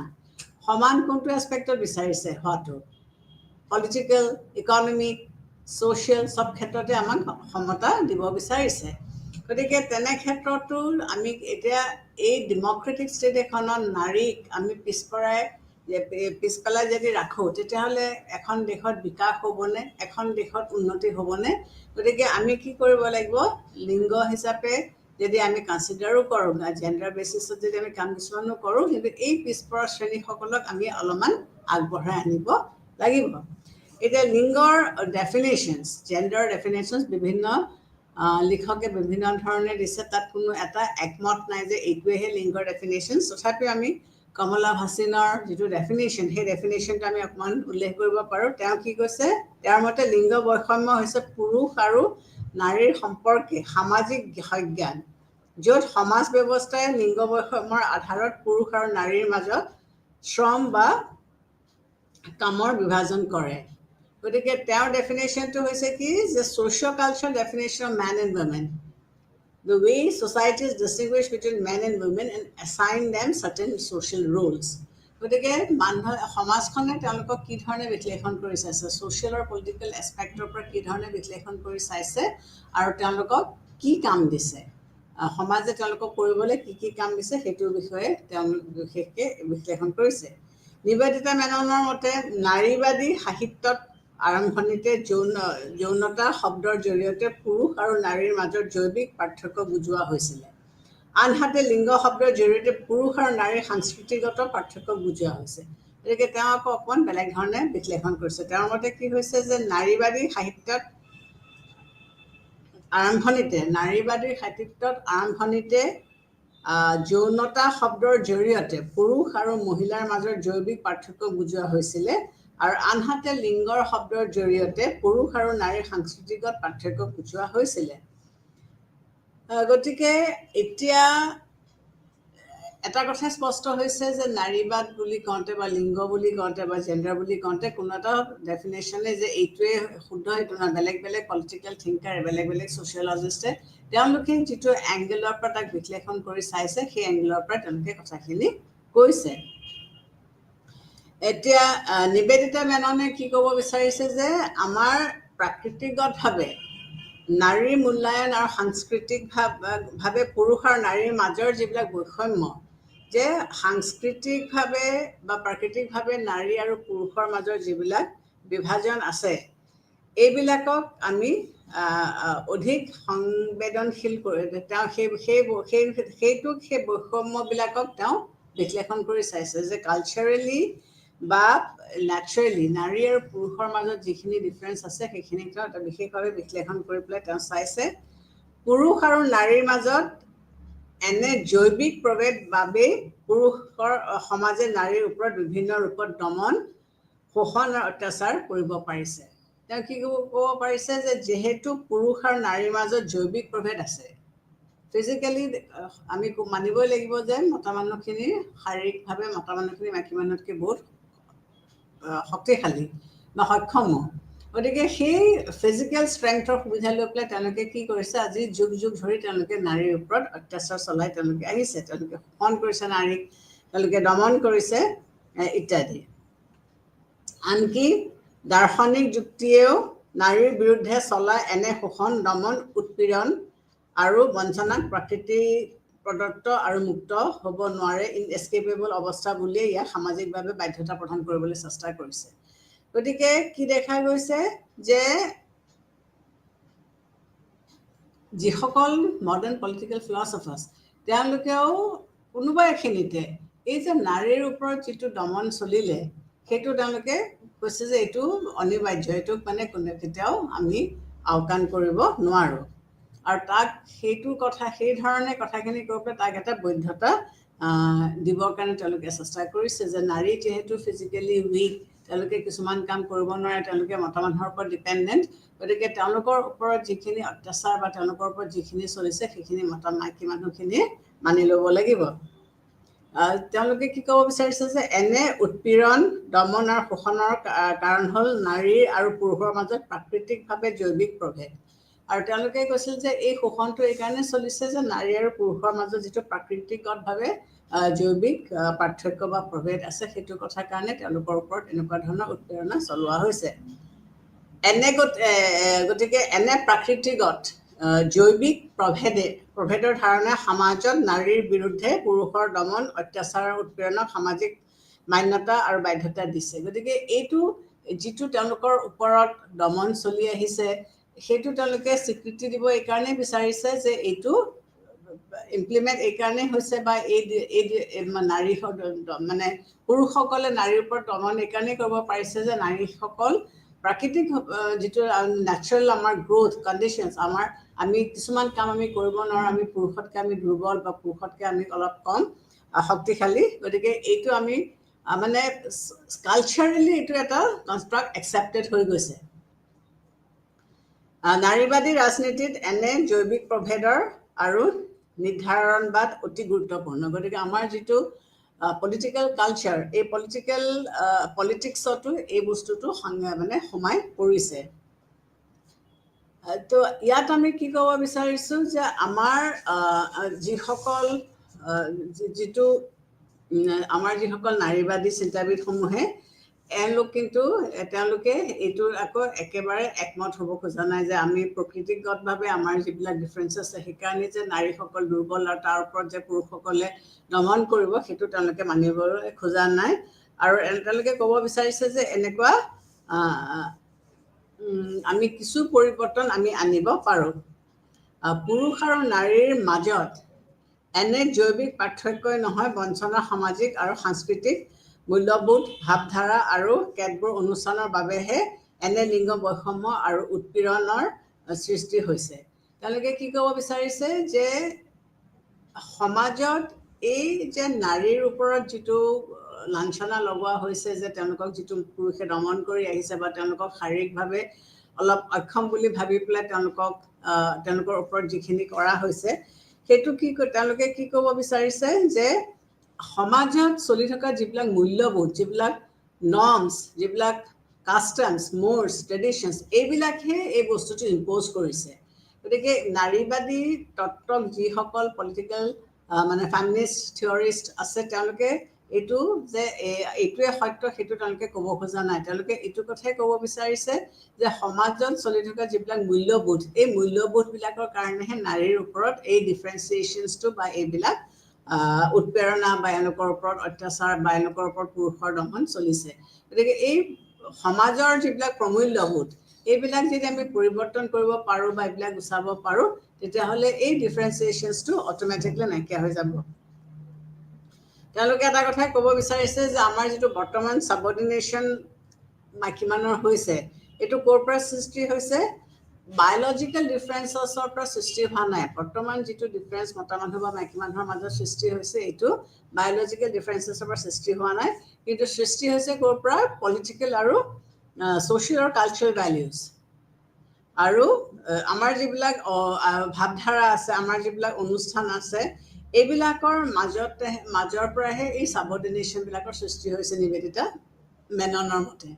গতিকে নাৰীৰ ওপৰত যিখিনি দমন চলিছে পুৰুষৰ, এইটো ঠিক যে নাৰীসকল পুৰুষতকৈ শাৰীৰিকভাৱে দুৰ্বল বা তেওঁলোকে পুৰুষৰ নিচিনাকৈ সকলো ধৰণৰ কাম কৰিব নোৱাৰে বা কিছুমান কাম কৰাত তেওঁলোকৰ অসুবিধা আছে, কিন্তু এই যে ডিফাৰেঞ্চিয়েশ্যনছবিলাক, এইবিলাক আচলতে সমাজত চলি থকা কিছুমান অনুষ্ঠান বা ইনষ্টিটিউশ্যনছ বা কিছুমান প্ৰমূল্যবোধেহে আনি দিছে। লিংগক আমি এটা সামাজিক ধাৰণা হিচাপে যদি চাওঁ, তেতিয়াহ'লে আমি কি দেখিম যে লিংগৰ নামত বৈষম্য আৰু বিভাজন এটা সামাজিক ধাৰণাহে। চ' লিংগৰ মাজত আমি যিবিলাক বৈষম্য আমি দেখিবলৈ পাইছোঁ, এই বৈষম্যবিলাক হৈছে এটা সামাজিক ধাৰণা। এনে মানসিকতা সকলো সমাজতে কম বেছি পৰিমাণে আমি দেখিবলৈ পাওঁ। কিন্তু আমি কি দেখিবলৈ যে পুৰুষ প্ৰধান সমাজত বেছি পৰিলক্ষিত হয় যে নাৰীক লিংগৰ নামত যিবিলাক বৈষম্য আৰু যিবিলাক বিভাজন আছে, এইটো এটা মাথোন সামাজিক ধাৰণাহে। গতিকে সমাজে সৃষ্টি কৰা এইটো এটা ধাৰণা, আৰু এই মানসিকতা আমি সকলো সমাজতে কম বেছি পৰিমাণে আমি দেখিবলৈ পাওঁ। কিন্তু যিবিলাক পুৰুষতান্ত্ৰিক সমাজ, এই পুৰুষতান্ত্ৰিক সমাজত ইয়াক আমি অলপ বেছি দেখিবলৈ পাওঁ।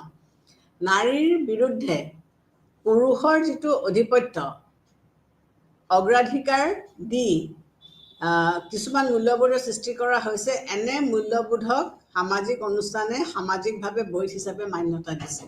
গতিকে আল্টিমেটলি কি দেখা গৈছে যে নাৰীৰ বিৰুদ্ধে পুৰুষৰ যিটো আধিপত্যতা এষ্টাব্লিছ কৰিবলৈ চেষ্টা কৰা হৈছে, এইটো কোনে কৰিছে? এই প্ৰমূল্যবিলাকক বা এই মূল্যবোধবিলাকক এই অনুষ্ঠানবিলাকে ফেনিং দ্য ফ্লেম বুলি আমি যিটো ইংলিছত কওঁ, যে এই যিবিলাক তেওঁলোকক আমি দুৰ্বল বুলি ভাবিছোঁ বা তেওঁলোকক আমি নিম্ন স্তৰত আমি ৰাখিবলৈ চেষ্টা কৰিছোঁ, এইবিলাকক এই পুৰুষসকলে এই অনুষ্ঠানবিলাকৰ মাধ্যমেৰে ইয়াক বেছিকৈ আমি আগবঢ়োৱা হৈছোঁ। আৰু আমি যদি লিংগক এটা সামাজিক বিশ্লেষণৰ আহিলা হিচাপে চাওঁ, তেতিয়াহ'লে আমি কি দেখিম যে ইয়াৰ সামাজিক বৈষম্যৰ এইটো এটা আহিলা হিচাপে চালে আমি কি দেখিম? ইয়াত এলিচন জাগাৰে কি কৈছে? তেওঁ কৈছে যে প্ৰাকৃতিক আৰু জৈৱিক ধাৰণা হিচাপে লিংগ আৰু সামাজিক ধাৰণা হিচাপে লিংগ দণ্ডাত্মক আৰু পৃথকহীনভাৱে সাম্প্ৰতিক আৰু এনে সম্পৰ্কৰ ভিত্তিত ইয়াৰ তাত্ত্বিক মূল্যায়ন কৰা উচিত। গতিকে এলিচন জাগাৰে কি ক'ব বিচাৰিছে যে প্ৰাকৃতিক আৰু জৈৱিক ধাৰণা হিচাপে যদি আমি লিংগ আৰু সামাজিক ধাৰণা হিচাপে লিংগক আমি বিশ্লেষণ কৰি চাবলৈ বিচাৰোঁ, তেতিয়াহ'লে আমি ইয়াক এটা তাত্ত্বিক মূল্যায়ন দিব লাগে ইয়াক এটা আমি থিয়ৰিটিকেল এছপেক্টছ আমি ইয়াক দিব লাগিব নাৰীবাদী যিটো তত্ত্ব এই তত্ত্বটোৱে কৈছে লিংগ বৈষম্যৰ জৰিয়তে নাৰীবাদী তত্ত্বটোৱে লিংগ বৈষম্যৰ জৰিয়তে সমাজৰ বিভিন্ন স্তৰৰ প্ৰত্যক্ষ আৰু অপ্ৰত্যক্ষভাৱে চকুত পৰা বৈষম্য নিগ্ৰহ আৰু ব্যাধান্মক নাগৰিক সমাজৰ দৃষ্টি আকৰ্ষণ কৰিবলৈ চেষ্টা কৰিছে গতিকে তেওঁলোকে কি ক'ব বিচাৰিছে যে নাৰীবাদী যিটো লিংগৰ তত্ত্ব বা যিটো নাৰীবাদী তত্ত্বই লিংগৰ বৈষম্যৰ যিটো ডিফাৰেঞ্চেছ সেই ডিফাৰেঞ্চেছৰ জৰিয়তে সমাজৰ বিভিন্ন স্তৰৰ প্ৰত্যক্ষ আৰু অপ্ৰত্যক্ষভাৱে চকুত পৰা বৈষম্য গতিকে সমাজত যিবিলাক বৈষম্য আমাৰ প্ৰত্যক্ষভাৱে চকুত পৰিছে বা অপ্ৰত্যক্ষভাৱে চকুত পৰিছে নিগ্ৰহ বা ব্যৱধানত নাগৰিক সমাজৰ দৃষ্টি আকৰ্ষণ কৰিবলৈ সক্ষম হৈছে গতিকে এই ডিফাৰেঞ্চেছবিলাকক আমি আমাৰ চকুত পৰিছে বা এইবিলাকক আমি আমাৰ দৃষ্টিকোণ কৰিবৰ কাৰণে আমি সফল হৈছোঁ সমাজত কিছুমান অদৰকাৰী মূল্যবোধৰ জৰিয়তে আমি কি কৰিছোঁ নাৰীৰ প্ৰতি অৱহেলা বৈষম্য অৱজ্ঞা আদি সমাজৰ বিভিন্ন সামাজিক প্ৰক্ৰিয়াত পৰিলক্ষিত হৈছে গতিকে সমাজত কিছুমান দৰকাৰী আৰু কিছুমান অদৰকাৰী আমাৰ এনেকুৱা কিছুমান মূল্যবোধ আছে যিবিলাকৰ জৰিয়তে আমি নাৰীক আমি অৱমাননা কৰিছোঁ বা তেওঁলোকক আমি নেগলেক্ট কৰিছোঁ বা আমি অৱজ্ঞা কৰিছোঁ গতিকে এইবিলাক আমি দেখিবলৈ পাইছোঁ যে কিছুমান বস্তু আমি জানো যে এইটো কৰা উচিত নহয় কিন্তু যিহেতু যুগ যুগ ধৰি কৰি আহিছে কিছুমান মূল্যবোধ এনেকুৱাকৈ আদিম যুগৰ পৰা চলি আহিছে যে তাক আমি এতিয়া ঘপককৈ আমি গুচাই দিব পৰা নাই বা আমি তেওঁলোকক ঘপককৈ নাইকিয়া কৰিব পৰা নাই গতিকে এই ডিফাৰেঞ্চেছবিলাক আমি জানা স্বত্তেও কিন্তু এইবিলাক আমি কৰি আহিছোঁ পৰিয়ালৰ সামাজিকৰণৰ প্ৰক্ৰিয়াটো গতিকে আমি যেতিয়া ছ'চিয়লজিকেল পইণ্ট অফ ভিউৰ পৰা চাওঁ আমি চাওঁ যে কি যে সামাজিকৰণ প্ৰক্ৰিয়াটো এটা খুবেই গুৰুত্বপূৰ্ণ প্ৰক্ৰিয়া যে সমাজীকৰণ মানে কি হৈছে যে সমাজৰ ৰীতি নীতি নিয়ম কানুনখিনি আমি গ্ৰহণ কৰি লৈছোঁ বা আমি একচেপ্ট কৰিব লাগিব যদি সমাজীকৰণ প্ৰক্ৰিয়াটো আমি একচেপ্ট নকৰোঁ তেতিয়াহ'লে সমাজখন এটা সময়ত স্তব্ধ হৈ যাব হয়নে আগবাঢ়িব নোৱাৰিব গতিকে এই প্ৰক্ৰিয়াটোত ল'ৰা ছোৱালীৰ মাজত লিংগ বৈষম্যক প্ৰাধান্য দিয়া দেখা যায় এই যে ছ'চিয়েলাইজেশ্যন প্ৰচেছটো হৈছে কি যে এখন ঘৰ বা এখন সমাজ চলি থাকিবৰ কাৰণে যিবিলাক ৰীতি নীতি নিয়ম কানুন লাগে সেইবিলাকক আমি এটা জেনেৰেশ্যনে ইটো জেনেৰেশ্যনলৈ পাছ কৰি দিয়া হয় এই প্ৰক্ৰিয়াটো যেতিয়া আমি গ্ৰহণ কৰিছোঁ ছ'চিয়েলাইজেশ্যন প্ৰচেছটো যেতিয়া আমি গ্ৰহণ কৰিছোঁ তেতিয়া আমি কি দেখিবলৈ পাইছোঁ যে আমি তেতিয়াই সেই আৰম্ভণিতে আমি ল'ৰা আৰু ছোৱালীৰ মাজত আমি কিছুমান তাৰতম্য বা আমি কিছুমান পাৰ্থক্য আনি দিছোঁ গতিকে এতিয়া লাহে লাহে মানুহবিলাক কনচিয়াছ হৈছে মানুহবিলাক এৱেৰ হৈছে আৰু এই ডিফাৰেঞ্চিয়েশ্যন ৰোল মডেলটো চেঞ্জ হৈছে এতিয়া বিভিন্ন ধৰণৰ স্কিমছ ওলাইছে য'ত আমি ছোৱালীক পঢ়ুৱাব পাৰোঁ বেটি বচাও বেটি পঢ়াও এনেকুৱা ধৰণৰ বহুত ধৰণৰ স্কিমছবিলাক ওলাইছে য'ত আমি পুৰুষ আৰু মহিলাক সমানে আগবঢ়াই নিবলৈ চেষ্টা কৰিছোঁ এতিয়া পলিটিকেল থিংকাৰ্ছসকলেই হওক ছ'চিয়েল ৱৰ্কাৰ্ছসকলেই হওক ফিলচফাৰ্ছসকলেই হওক তেওঁলোকে এটা কথাই ৰিয়েলাইজ কৰিছে যে এখন সমাজ আগবাঢ়ি যাবলৈ হ'লে পুৰুষ আৰু মহিলা সমানে আগবাঢ়ি যাব লাগিব সমাজৰ এটা চাম আগবাঢ়ি গ'লে আৰু এটা চাম আগবাঢ়ি নগ'লে ই কেতিয়াও উন্নতি কৰিব নোৱাৰে আৰু আজিকালিৰ যুগটো হৈছে কি গণতান্ত্ৰিক যুগ আৰু এই গণতন্ত্ৰই কি বিচাৰিছে যে সমাজৰ সকলো শ্ৰেণীৰ লোকে সমান সুযোগ সুবিধা পাওক চৰকাৰী যিবিলাক সুযোগ সুবিধা আছে সি চাকৰি কৰাৰ ক্ষেত্ৰতে হওক বা চৰকাৰী খণ্ডত পঢ়া শুনা কৰিবলৈ পোৱাই হওক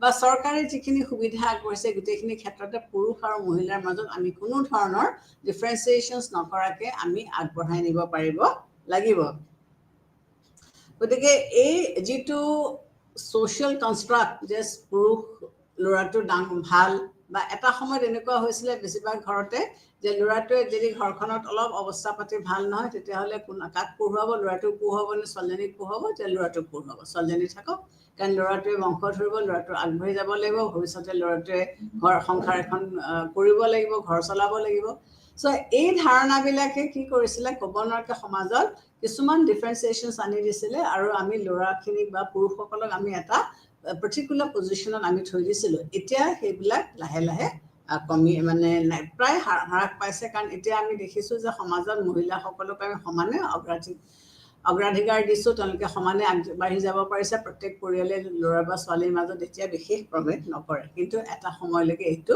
আছিলে। আমি ল'ৰা ছোৱালীৰ মাজত যেতিয়া এই ডিফাৰেঞ্চিয়েশ্যনছটো আমি কৰিছিলোঁ, তেতিয়া আমি ল'ৰা ছোৱালীৰ মাজত কিছুমান কথা মূৰত সোমাই দিছিলোঁ যে ল'ৰাই ঘৰৰ কামৰ বাহিৰত নিয়োগ কৰা হয়, যে ল'ৰাই বাহিৰত কাম কৰিব লাগিব। এতিয়া মই যেনেকৈ ক'লো অকণমান দিয়াৰ আগতে যে তেওঁলোকে উপাৰ্জন কৰিব লাগিব, তেওঁলোকে ঘৰ সংসাৰ চলাব লাগিব, ঘৰৰ তেওঁলোকে দায়িত্ব ল'ব লাগিব, আৰু ছোৱালীজনীৰ কাম হৈছে কি ল'ৰাজনে ঘটি মেলি আনি দিয়াৰ পিছত তেওঁ সেইখিনি লৈ তেওঁ ঘৰ দুৱাৰ চলাই তেওঁ ল'ৰা ছোৱালী ডাঙৰ দীঘল কৰি তেওঁ ঘৰৰ চাৰিসীমাৰ ভিতৰতে তেওঁ থাকিব লাগিব।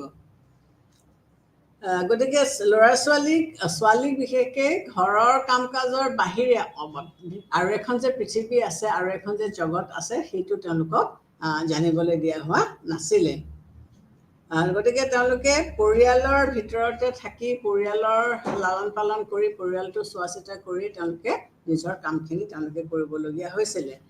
এতিয়া এই যিহেতু তেওঁলোকক আমি সেই তেনেকুৱা এটা কনষ্ট্ৰাক্টত ডাঙৰ কৰিলোঁ যে তেওঁলোকক এটা কাষ্টত আমি ভৰাই দিলোঁ, এটা মল্ডত ভৰাই দিলোঁ, যে তেওঁলোকৰ ষ্টিৰিঅ'টাইপ ৰোল কিছুমানে তেওঁলোকে কৰিব পাৰিব বা তেওঁলোকে কৰাটো উচিত। তাৰ কাৰণে কি হৈছে, আমি তেওঁলোকক ৰাজনৈতিকভাৱেও তেওঁলোকক আমি বঞ্চিত কৰিছোঁ, আৰু অনুপযুক্ত প্ৰতিনিধিত্ব হিচাপে লিংগ বৈষম্য আমি কৰিছোঁ। তেনেকৈ ইংলিছত ক'বলৈ গ'লে জেণ্ডাৰ এজ পলিটিকেল ডিপ্ৰাইভেশ্যন আৰু পলিটিকেল আণ্ডাৰ ৰেপ্ৰেজেণ্টেশ্যন। আমি তেওঁলোকক কিছুমান এটা ছিষ্টেমত ভৰাই পেলাইছোঁ, যিটো কাৰণে তেওঁলোকে কিছুমান কাম কৰিবলৈ তেওঁলোকে সুবিধা আমি তেওঁলোকক দিয়াই নাই। কাৰণ ধৰিয়ে লৈছোঁ যে তেওঁলোকে সেইটো লেভেলত তেওঁলোকে চিন্তা ভাৱনা কৰিব নোৱাৰে বা তেওঁলোকে নাজানে। আমি যদি লিংগ বৈষম্যক এটা সামাজিকীয় ৰাজনৈতিক চিন্তাবিদসকলে কি কৰিছে, ৰাজনৈতিক কাৰ্যপালিকাৰ বিভিন্ন স্তৰত বিভিন্ন বৈষম্য প্ৰতিনিধিত্বহীনতা আদিৰ দৰে সমস্যাৰ সৈতে ব্যাখ্যা কৰিছে যে মাইকী মানুহখিনিক আজি কিছুদিনৰ আগলৈকে আমি তেওঁলোকক ভোটাধিকাৰেই দিয়া নাছিলোঁ। তাৰ উপৰি আমি যদি গ্ৰীক নগৰ ৰাষ্ট্ৰবিলাকৰ ফাললৈ চাওঁ, তেতিয়া তাত এচাম ব্যক্তিক আমি একেবাৰে আঁতৰাই ৰাখিছিলোঁ। যিটো ছ'চিয়েল মানে পলিটিকেল প্ৰচেছ, সেই পলিটিকেল প্ৰচেছটোৰ পৰা তেওঁলোকক আমি সম্পূৰ্ণৰূপে আঁতৰাই ৰাখিছিলোঁ। কি কাৰণে আঁতৰাই ৰাখিছিলোঁ, যে তেওঁলোকক আমি তেওঁলোকে এই পলিটিকেল পাৰ্টিচিপেশ্যন কৰিব পৰা কেপাচিটিটো, ভাবিব পৰা কেপাচিটিটো বা চিন্তা কৰিব পৰা কেপাচিটিটো তেওঁলোকৰ আছিলে বুলি আমি ভবাই নাছিলোঁ। গতিকে আমি তেওঁলোকক বঞ্চিত কৰিছিলোঁ কিছুমান কামৰ পৰা। আমি 4টা দিশত তেওঁলোকক বিশেষকৈ আমি বঞ্চিত কৰিছিলোঁ। এই 4টা দিশ কি আছিলে? ৰাজনৈতিক অংশগ্ৰহণ, পলিটিকেল পাৰ্টিচিপেশ্যন। তেওঁলোকক আমি পলিটিকেল পাৰ্টিচিপেশ্যন দিয়াই নাছিলোঁ। তেওঁলোকে পুৰুষে ভোট দিব, আৰু তেওঁলোকৰ ভোটটো যদি দিবলৈ তেওঁলোকে আহিছেও, তেতিয়াহ'লে ঘৰত যদি গিৰিয়েকে কৈ পঠিয়াইছে যে এইটোতহে ভোটটো দিবা, তেওঁলোকে সেইটোতে ভোটটো দিব। সেইটোৰ পৰা তেওঁলোকে তুৰি মুৰি কৰিবলৈ সাহো নকৰে। এইকাৰণে নকৰে যে তেওঁলোকক ৰাখিছিলে বা তেওঁলোকৰ ডেভেলপমেণ্ট বা তেওঁলোকৰ গ্ৰ'থটো এনেকুৱা ধৰণে হৈছিলে যে নিজৰ ফালৰ পৰা চিন্তা কৰি বা নিজৰ ফালৰ পৰা ভাবি পেলাই তেওঁলোকে একো কামেই কৰিব নোৱাৰে। ৰাজনৈতিক প্ৰতিদ্বন্দ্বিতাত প্ৰদান বা পলিটিকেল ৰেপ্ৰেজেণ্টেশ্যন, তেওঁলোকক কোনো ধৰণৰ অংশগ্ৰহণ কৰিবলৈ দিয়া হোৱা নাছিলে। ৰাজনৈতিক সিদ্ধান্ত গ্ৰহণ প্ৰক্ৰিয়া, পলিটিকেল ডিচিশ্যন মেকিং প্ৰচেছ, সেই ডিচিশ্যন মেকিং প্ৰচেছবিলাক সেই পৰ্যায়লৈ তেওঁলোকক উঠি আহিবলৈ দিয়াই হোৱা নাছিলে, আৰু ভোটদান বা ৰাজনৈতিক আচৰণ ভোটিং বিহেভিয়াৰ। গতিকে আমি যদি চাওঁ পাশ্চাত্যৰ দেশত আমাৰ যিবিলাক কাউণ্টাৰপাৰ্টছ আছিলে, ইয়াত কি হৈছে, নাৰীৰ ৰাজনৈতিক প্ৰতিদ্বন্দ্বিতা যথেষ্ট উৎসাহক হোৱাৰ বিপৰীতে তৃতীয় বিশ্বৰ যিবিলাক গণতন্ত্ৰত ৰাজনৈতিক প্ৰক্ৰিয়া, ৰাজনৈতিক ক্ষেত্ৰত নাৰীক যথেষ্ট বৈষম্য, অৱহেলা, বঞ্চনা, প্ৰতিদ্বন্দ্বিতাহীনতাত পৰিলক্ষিত হয়। গতিকে থাৰ্ড ৱৰ্ল্ড কাণ্ট্ৰিজত মহিলাসকলক কোনো ধৰণে বা কোনো ফিল্ডতে বা কোনো ক্ষেত্ৰতে আগবাঢ়ি ওলাই যাবলৈ দিয়া হোৱা নাছিলে। ৱেষ্টাৰ্ণ কাউণ্টাৰপাৰ্টছখিনিয়ে যদিও বহুত দেৰিকৈ ভোটাধিকাৰ পাইছে, কিন্তু ভোটাধিকাৰ পোৱাৰ পিছত তেওঁলোকে কিছু পাৰ্টিচিপেশ্যন তেওঁলোকে কৰিবলৈ সুবিধা পাইছিলে। কিন্তু আমাৰ আণ্ডাৰৱৰ্ল্ড কাণ্ট্ৰিজত তেওঁলোকক আমি যিটো লেভেলত আগবঢ়াই আনিব লাগিছিলে, সেইটো লেভেলত কিন্তু তেওঁলোকক আগবঢ়াই আনিব আমি পৰা নাই। নিৰ্বাচনত ভোটদান কৰা বা ৰাজনৈতিক সিদ্ধান্ত গ্ৰহণ কৰা প্ৰক্ৰিয়া আদিৰ যিটো সক্ৰিয় ৰাজনীতিত তেওঁলোকক অংশগ্ৰহণৰ সুবিধা আমি দিয়া নাছিলোঁ। গতিকে ৰাজনৈতিক পচন্দৰ ক্ষেত্ৰতো নাৰীক আমি স্বতন্ত্ৰভাৱে সিদ্ধান্ত লোৱাৰ অধিকাৰো দিয়া নাছিলোঁ। গতিকে আমি তেওঁলোকক আগৰে পৰাই এনেকুৱা এটা মোল্ডিং কৰা হৈছিলে যে তেওঁলোক কেৱল ল'ৰা ছোৱালী ডাঙৰ দীঘল কৰা আৰু পাকঘৰত সোমাই থাকি ভাত ৰন্ধা সেই দুটা কামেহে তেওঁলোকে ভালকৈ পাৰে। তাৰ বাহিৰে তেওঁলোকৰ কোনো ধৰণৰ থিংকিং কেপাচিটি নাই, তেওঁলোকৰ কোনো ধৰণৰ পলিটিকেল আণ্ডাৰষ্টেণ্ডিং নাই, সেই বুলি আমি ভাবি লৈছিলোঁ। এতিয়া কোন কোন ক্ষেত্ৰত বা কি ধৰণেৰে লিংগ বৈষম্যৰ নামত নাৰীৰ প্ৰতি অৱহেলা আৰু বঞ্চনা কৰা হৈছিলে, যে কোন কোন ক্ষেত্ৰত বা কিদৰে আমি নাৰীক অৱহেলা কৰিছিলোঁ।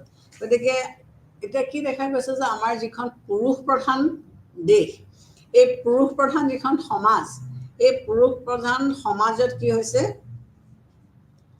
বা অন্যান্য সমাজতো পুৰুষক আমি বিশেষ স্থান এটা দিছোঁ, আৰু এইবিলাক স্থান দিয়াৰ কাৰণে নাৰীক আমি কিছুমান অধিকাৰৰ পৰা আমি বঞ্চিত কৰিছোঁ। আমি ক'ব নোৱাৰাকৈ পুৰুষক এটা প্ৰাধান্যতা দিছোঁ, এই প্ৰাধান্যতাটো পোৱাৰ কাৰণে নাৰীসকলে অট'মেটিকেলি বেক ষ্টেজ ল'বলগীয়া হৈছে, আৰু তেওঁলোকক আমি কিছুমান বস্তুৰ পৰা আমি বঞ্চিত কৰিছোঁ।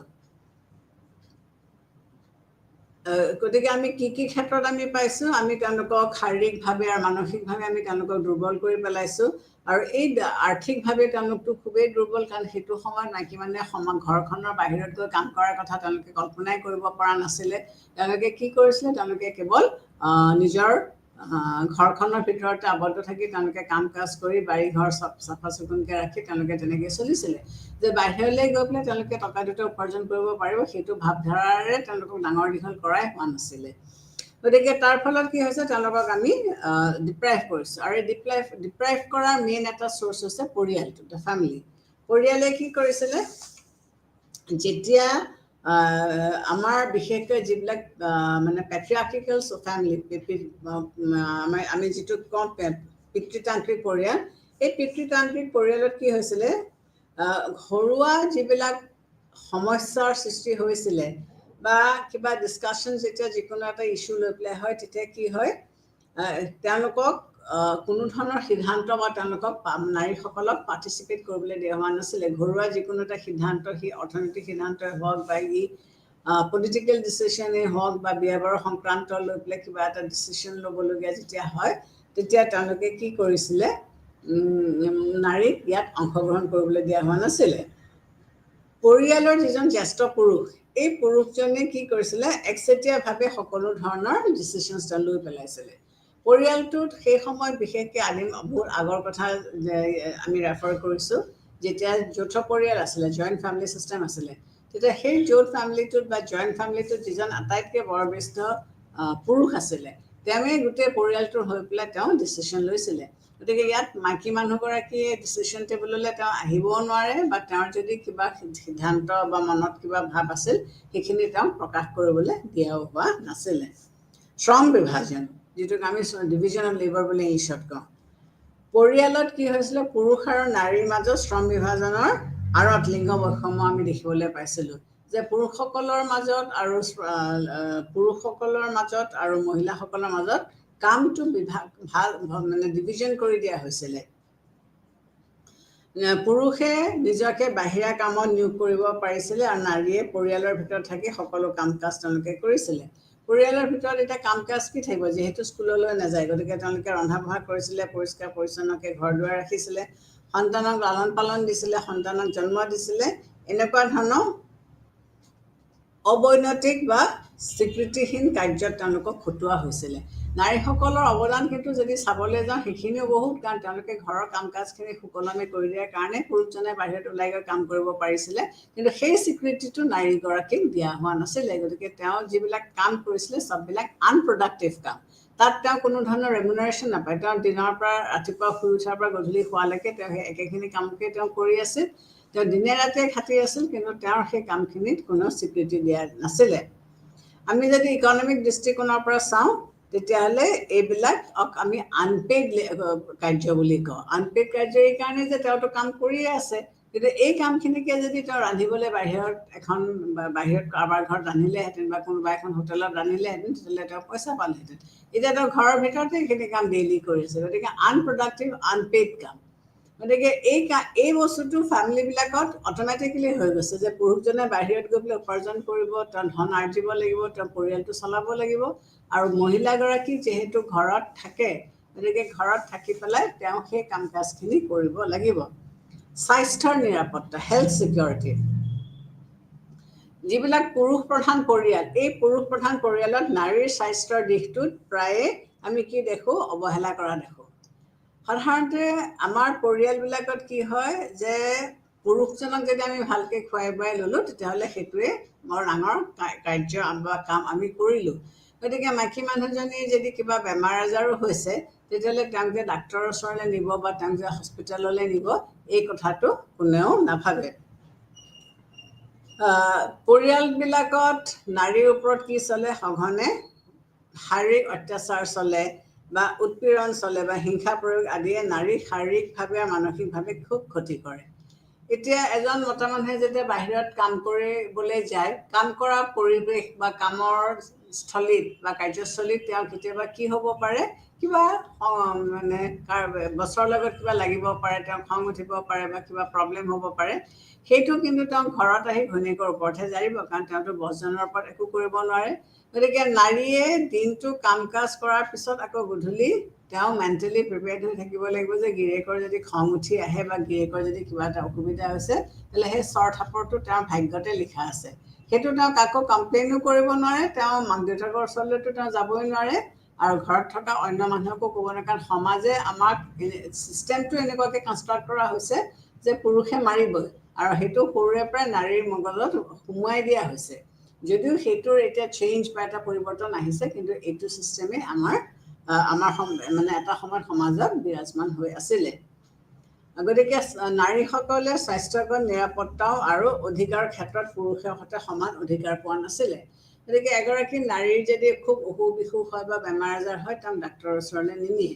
গতিকে ঘৰতে দৰৱ খাই কিবা এটা তেল টেঙা ঘঁহি তেওঁ নিজকে ঠিকে ৰাখিবলৈ চেষ্টা কৰে। গতিকে বহুত সময়ত নাৰীসকলৰ মৃত্যুও হৈছে।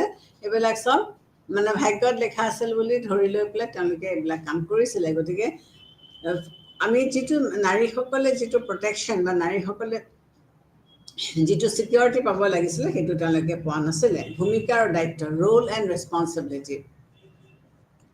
পৰিয়াল ব্যৱস্থাৰ ভিতৰত পুৰুষ আৰু নাৰীক সুকীয়াভাৱে নিজ নিজ দায়িত্ব অৰ্পণ কৰা হৈছে। গতিকে পৰিয়ালটোৰ ভিতৰত পুৰুষসকলক আৰু নাৰীসকলক কিছুমান কাম দিয়া হৈছিলে। স্বাভাৱিকভাৱে এই ভূমিকাটো আমি তাৰতম্য হোৱাটো স্বাভাৱিক বুলি কওঁ, যে তেওঁলোকক যিবিলাক কাম কাজ কৰিবলৈ দিয়া হৈছিলে, এইবিলাক কাম কাজৰ মাজতো আমি কিছুমান তাৰতম্য দেখিবলৈ পাওঁ। এক্সাম্পল হিচাপে আমি ক'ব পাৰোঁ যে প্ৰাকৃতিক মানে নেচাৰেলি কি আছে যে নাৰীয়ে কি হ'ব, সন্তান জন্ম দিব আৰু সামাজিক আৰু পাৰিবাৰিক দায়িত্বত পালন কৰিব। গতিকে নাৰীৰ মেইন কাম হৈছে কি যে ল'ৰা ছোৱালী জন্ম দিব আৰু ঘৰখনৰ যিবিলাক কাম কাজ, সেই গোটেই কাম কাজবিলাক তেওঁ পালন কৰিব। গতিকে সন্তানৰ লালন পালন কৰাকে ধৰি বিভিন্ন ঘৰৰ কাম কাজ কৰি নাৰী এগৰাকী ব্যস্ত হোৱাৰ কাৰণে তেওঁ বাহিৰৰ জগতখনলৈ ওলাই অহাটো সম্ভৱপৰে নহয়, যে বাহিৰৰ জগতখনতনো কি হৈছে বা বাহিৰৰ জগতখন কেনেকৈ চলে, তেওঁ সেইবিলাক একোৱেই নেদেখে। গতিকে গোটেই জীৱনটো তেওঁ এনেকুৱা ধৰণৰ ঘৰুৱা দায়িত্ব পালন কৰি থাকোঁতেই যায়। তাৰ উপৰি যিহেতু শিক্ষা দীক্ষা নাছিলে, তেওঁ সদায় স্বামীৰ ওপৰত ডিপেণ্ডেণ্ট আছিলে, আৰু স্বামীৰ বিয়োগৰ পিছত তেওঁ নিজৰ পুত্ৰৰ ওপৰত তেওঁ ডিপেণ্ডেণ্ট, বা যদি তেওঁ আনমেৰিড আছিলে, তেতিয়াহ'লে মাক দেউতাক মাহী মানে খুৰা চুৰা যোন থাকে, সেই পৰিয়াল বা সেই মানুহখিনিৰ ওপৰত তেওঁ ডিপেণ্ডেণ্ট হৈ আছিলে। গতিকে তেওঁলোকৰ মাজত আমি এইটো স্বাভাৱিকভাৱে আমি ডিফাৰেঞ্চিয়েশ্যন কৰিলোঁ যে নাই, যে পুৰুষ এজনে যিখিনি কাম কৰিব পাৰিব, তেওঁ বাহিৰত কাম কৰিব পাৰিব, তেওঁ যিহেতু বাহিৰলৈ ওলাই যায়, তেওঁ এক্সপিৰিয়েঞ্চ আছে, তেওঁৰ দক্ষতা আছে, তেওঁ কিছুমান কাম চম্ভালিব পাৰে, কিন্তু নাৰীসকলক আমি সেই সুবিধাটো দিয়া নাই। শিক্ষা প্ৰদান, এডুকেশ্যন।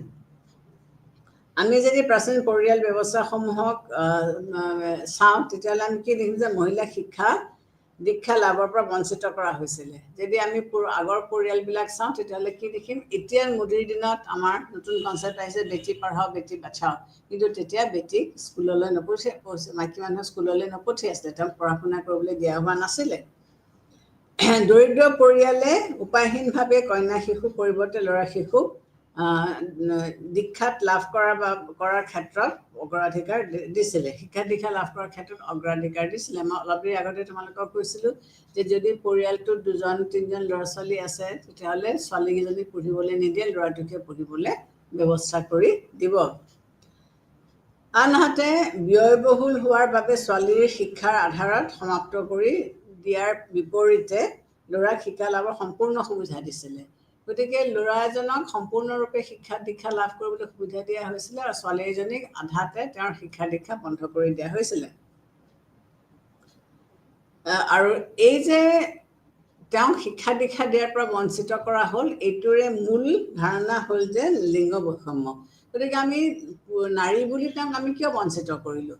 নাৰী বুলিতো আমি তেওঁক বঞ্চিত কৰিব নালাগিছিলে, কিন্তু আমি আমাৰ সামাজিক যিটো কনষ্ট্ৰাক্ট, যিটো গঠন, এই গঠনটোত এনেকুৱাভাৱে কৰা হৈছে যে পুৰুষসকল সদায় আগবাঢ়ি যাব, তেওঁলোকৰ শিক্ষা দীক্ষাও থাকিব, তেওঁলোকে চাকৰি বাকৰিও কৰিব লাগিব ইত্যাদি ইত্যাদি, আৰু নাৰীসকলে এইখিনিৰ পৰা বঞ্চিত হ'ব।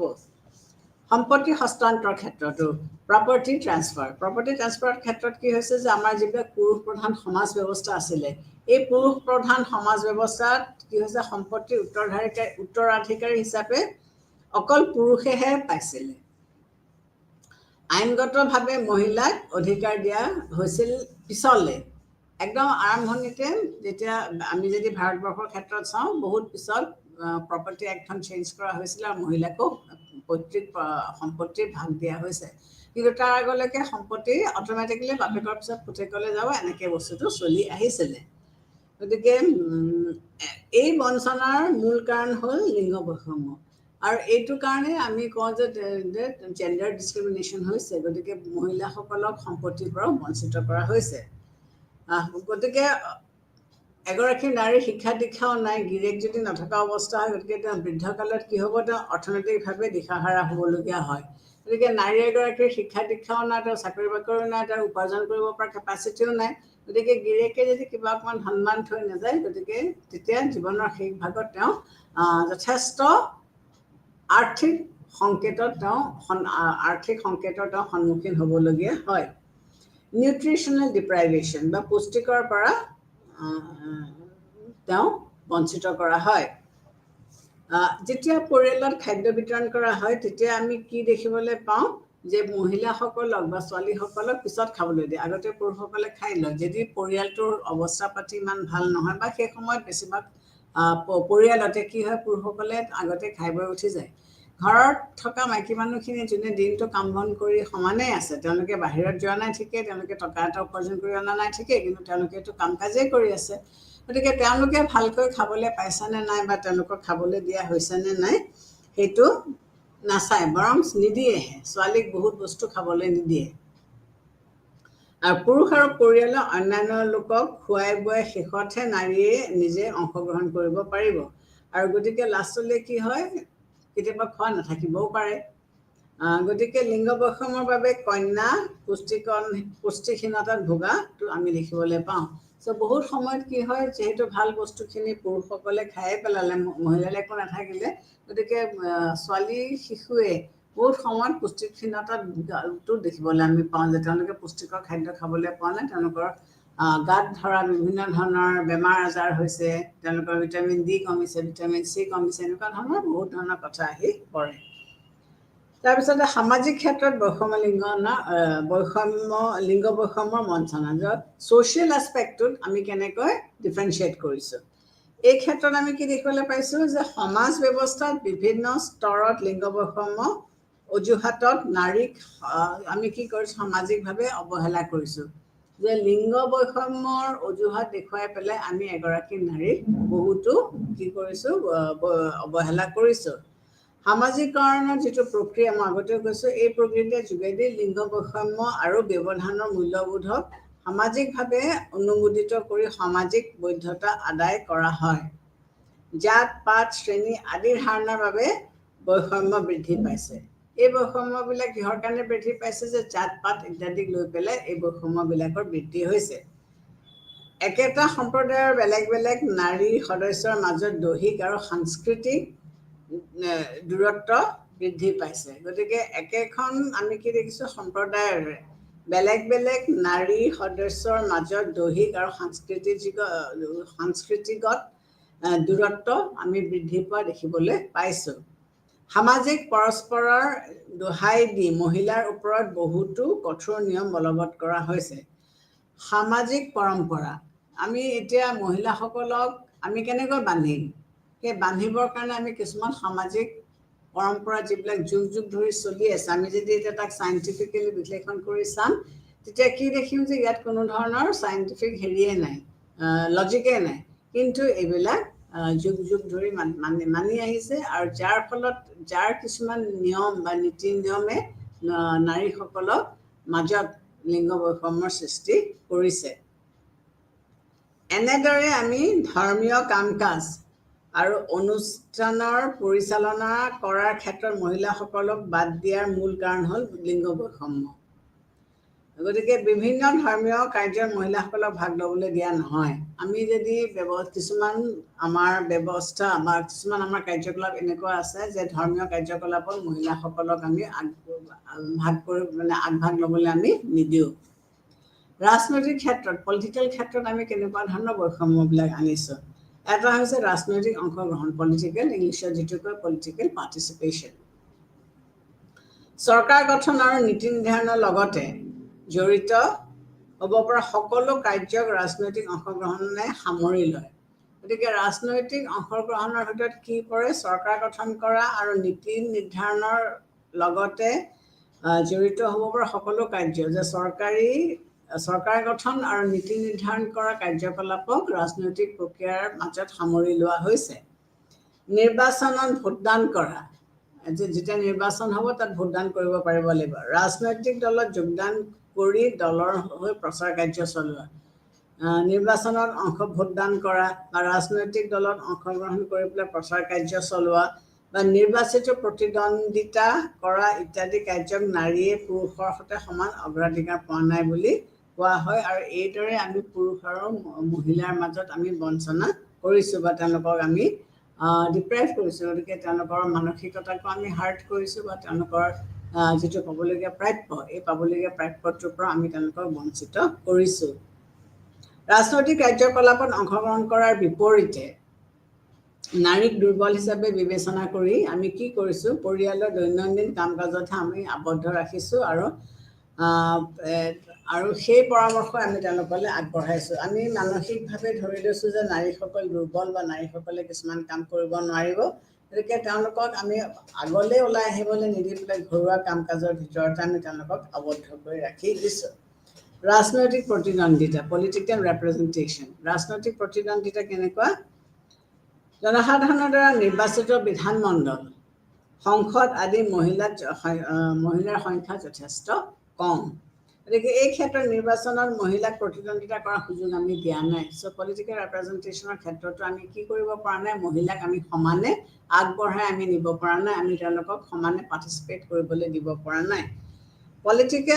ৰাজনৈতিক সিদ্ধান্ত গ্ৰহণৰ কাৰ্য বা পলিটিকেল ডিচিশ্যন মেকিং এক্টিভিটিজ, এই পলিটিকেল ডিচিশ্যন মেকিং এক্টিভিটিজতো আমি কি কৰিছোঁ?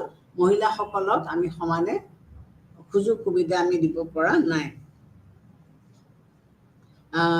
ইয়াৰ মূল কাৰণ হ'ল যে এনে স্তৰত যে আমি কেলেই মহিলাসকলক সমানে সুবিধা দিব পৰা নাই। ইয়াৰ মূল কাৰণ হ'ল যে এনে স্তৰত মহিলাৰ উপযুক্ত প্ৰতিনিধিত্বৰ অভাৱ। এতিয়া প্ৰতিনিধিত্ব ক'ৰ পৰা ওলাব বা ৰেপ্ৰেজেণ্টেটিভছ ক'ৰ পৰা ওলাব? ৰেপ্ৰেজেণ্টেটিভছটো নোলায় যদি আমি তেওঁলোকক সৰুৰে পৰাই আগবাঢ়িবলৈ নিদিওঁ, ঘৰৰ ভিতৰতে ৰন্ধা বঢ়া কৰি সোমাই থওঁ, তেতিয়াহ'লে তেওঁলোকে কাম কাজ কৰিবলৈ আগবাঢ়ি কেনেকৈ ওলাই আহিব? তেওঁলোক ডেফিনেটলি আগবাঢ়ি ওলাই আহিব নোৱাৰে। পুৰুষ অধিপত্যতাৰ বাবে নাৰীয়ে এনে উপযুক্ত প্ৰতিনিধিত্বৰ পৰা বঞ্চিত হৈছে। গতিকে আমি নাৰীসকলক আমি কি কৰিছোঁ? তেওঁলোকে বিচৰা বা তেওঁলোকে কৰিব খোজা যিখিনি কাম, সেইখিনিতো আমি অংশগ্ৰহণ কৰিবলৈ দিয়া নাছিলোঁ। গতিকে আল্টিমেটলি তেওঁলোকে যিটো হাৰত তেওঁলোক ওলাই আহিব লাগিছিল, সেই হাৰত কিন্তু তেওঁলোক ওলাই আহিব পৰা নাই।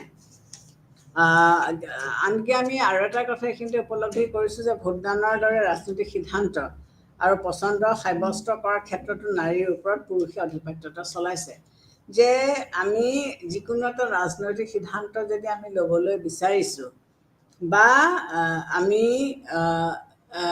যিকোনো এটা আমাৰ পচন্দ আমি এষ্টাব্লিছ কৰিব বিচাৰিছোঁ তাতো কিন্তু আমি কি দেখিছোঁ যে পুৰুষে আধিপত্যতা চলাইছে, পুৰুষে আমাক কিছুমান কাম কৰিবলৈ দিয়া নাই। নিজ পৰিয়ালৰ পুৰুষ সদস্যৰ পচন্দ মতেহে নাৰীয়ে ভোটদান কৰা দেখিবলৈ পোৱা যায়।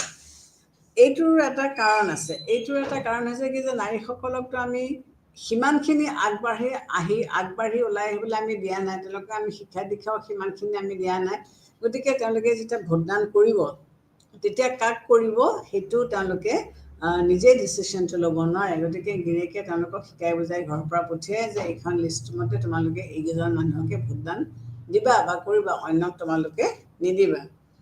ধৰ্মীয় আদৰ্শ, জাত পাত আৰু অন্যান্য বিবেচনাৰ ভিত্তিতো নাৰীক স্বাভাৱিকভাৱে ৰাজনৈতিক অধিকাৰ সাব্যস্ত কৰাত আমি বাধা দিয়া পৰিলক্ষিত হৈছে। গতিকে আমি ধৰ্মীয় ক্ষেত্ৰতে হওক বা জাত পাতৰ ক্ষেত্ৰতে হওক বা অন্যান্য বিবেচনাৰ ভিত্তিত আমি নাৰীক কিছুমান কামত আমি আগবাঢ়ি ওলাই আহিবলৈ দিয়া নাই। তাৰপিছতে আহিলে ইকনমিক এৰিয়াজ বা অৰ্থনৈতিক ক্ষেত্ৰ। তো অৰ্থনৈতিক ক্ষেত্ৰত আমি কি দেখিবলৈ পাইছোঁ যে উৎপাদনমূলক যিবিলাক কাম কাজ আছে তাত পুৰুষক আমি বেছিকৈ লগোৱাইছোঁ বা পুৰুষক এই উৎপাদনমূলক কাম কাজবিলাকত পুৰুষেহে অংশগ্ৰহণ কৰে, যাৰ ফলত পুৰুষে উপাৰ্জন কৰিব পাৰিছে।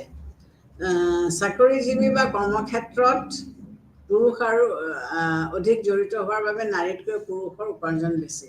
গতিকে মহিলাকতো আমি প্ৰথম কথা পাৰ্টিচিপেটেই কৰিব দিয়া নাই, তাৰোপৰি আমি যদি কিবা কাৰণে পাৰ্টিচিপেট কৰিব দিছোঁ তেওঁলোকে কিন্তু সেই যিটো লেভেলত মানে তেওঁলোকৰ পাৰ্টিচিপেশ্যনটো দৰকাৰ সেইটো লেভেলত আমি দিব পৰা নাই, কাৰণ তেওঁলোকক আমি কোনো ধৰণৰ ট্ৰেইনিং বা তেওঁলোকক আমি কোনো ধৰণৰ শিক্ষা দীক্ষাই দিয়া নাই। আমি যিবিলাক চাকৰি কৰা বা কৰ্মক্ষেত্ৰত নিয়োজিত মহিলাক বাদ দি অন্যান্য মহিলাসকলে পৰিয়ালৰ ভিতৰুৱা কাম কাজ কৰাতে ব্যস্ত থকাৰ বাবে তেওঁলোকে কোনো ধৰণৰ উপাৰ্জনৰ সুযোগ নাপালে। গতিকে এটা সময়ত আজি যদিও প্ৰত্যেকগৰাকী মাইকী মানুহে নিজৰ উপাৰ্জন কৰাৰ ক্ষেত্ৰত তেওঁলোকে গুৰুত্ব দিছে, কিন্তু ইয়াৰ আগলৈকে কি হৈছে কেইজনমান মাইকী মানুহে ঘৰৰ পৰা বাহিৰলৈ ওলাই আহিছিলে উপাৰ্জন কৰিবৰ কাৰণে, আৰু বেছিভাগেই কি কৰিছিলে ঘৰৰ ভিতৰত থাকিয়ে তেওঁলোকে পৰিয়াল চোৱা চিতা কৰাৰ পৰা পৰিয়াললৈ ৰন্ধা বঢ়া কৰাৰ পৰা এইবিলাক কাম কাজতে তেওঁলোক ব্যস্ত হৈ আছিলে। বহু সময়ত শিক্ষা দীক্ষাৰ যোগ্য হোৱাৰ স্বত্তেও কিছুমান কৰিলে তেওঁলোকৰ মহিলাক সদস্যই বাহিৰত চাকৰি বাকৰি কৰি কাম কৰাটো তেওঁলোকে পচন্দ কৰা নাছিলে বা উপাৰ্জন কৰিবলৈ তেওঁলোকক দিয়া হোৱা নাছিলে। গতিকে বেছিভাগৰ শিক্ষা দীক্ষাও নাছিলে, আৰু যাৰ বা কাৰোবাৰ যদি শিক্ষা দীক্ষা আছিলেও তেওঁলোকৰ পৰিয়ালসমূহে যিহেতু তেওঁলোকে কাম কৰাটো পচন্দ নকৰিছিলে, গতিকে এইসকল মহিলাক বাহিৰত গৈ কাম কৰিবলৈ দিয়া হোৱা নাছিলে। উপাৰ্জনক্ষম হোৱাৰ স্বত্তেও মহিলা কাম কাজৰ পৰা বহিৰ্ভুক্ত কৰাৰ মূল কাৰণ হ'ল লিংগ বৈষম্য। গতিকে যদি কাৰোবাৰ হাতত কেপাচিটি আছিলেও, কোনোবাই যদি পাৰিছিলেও তথাপিও তেওঁলোকক কৰিবলৈ নিদিছিলে। এইকাৰণে কৰিবলৈ নিদিছিলে যে আমাৰ এইটোৱে লিংগ বৈষম্য। আমি সমাজৰ যিটো কনষ্ট্ৰাক্ট বুলি কয়, সমাজৰ যিটো গঠন বুলি কয়, সেইটো এনেকুৱা ধৰণে কৰা হৈছিলে যে ইয়াত আমি কাকো অংশগ্ৰহণ কৰিবলৈ নিদিওঁ বা ওলাই আহিবলৈ নিদিওঁ। কৰ্মক্ষেত্ৰৰ ক্ষেত্ৰতো ৱৰ্ক প্লেচ, এই ৱৰ্ক প্লেচত কি হৈছিলে সংগঠিত খণ্ডৰ বিপৰীতে অখণ্ডিত খণ্ডত নিয়োগ কৰা মহিলাসকল কৰ্মক্ষেত্ৰত বিভিন্ন ধৰণে বঞ্চিত হোৱা আমি দেখিবলৈ পাওঁ। গতিকে আমি মহিলাসকলক বহু ক্ষেত্ৰত নিজৰ নিজৰ কৰ্মক্ষেত্ৰতো আমি কি দেখিবলৈ পাইছোঁ যে তেওঁলোকক ডিফাৰেঞ্চিয়েট কৰা হৈছে বা তেওঁলোকৰ যিটো পাবলগীয়া প্ৰাপ্য সেইটো প্ৰাপ্য দিয়া হোৱা নাই। মহিলাসকলে পুৰুষৰ সৈতে সমান কাম কৰা স্বত্তেও কম মজুৰি দিয়া হয়।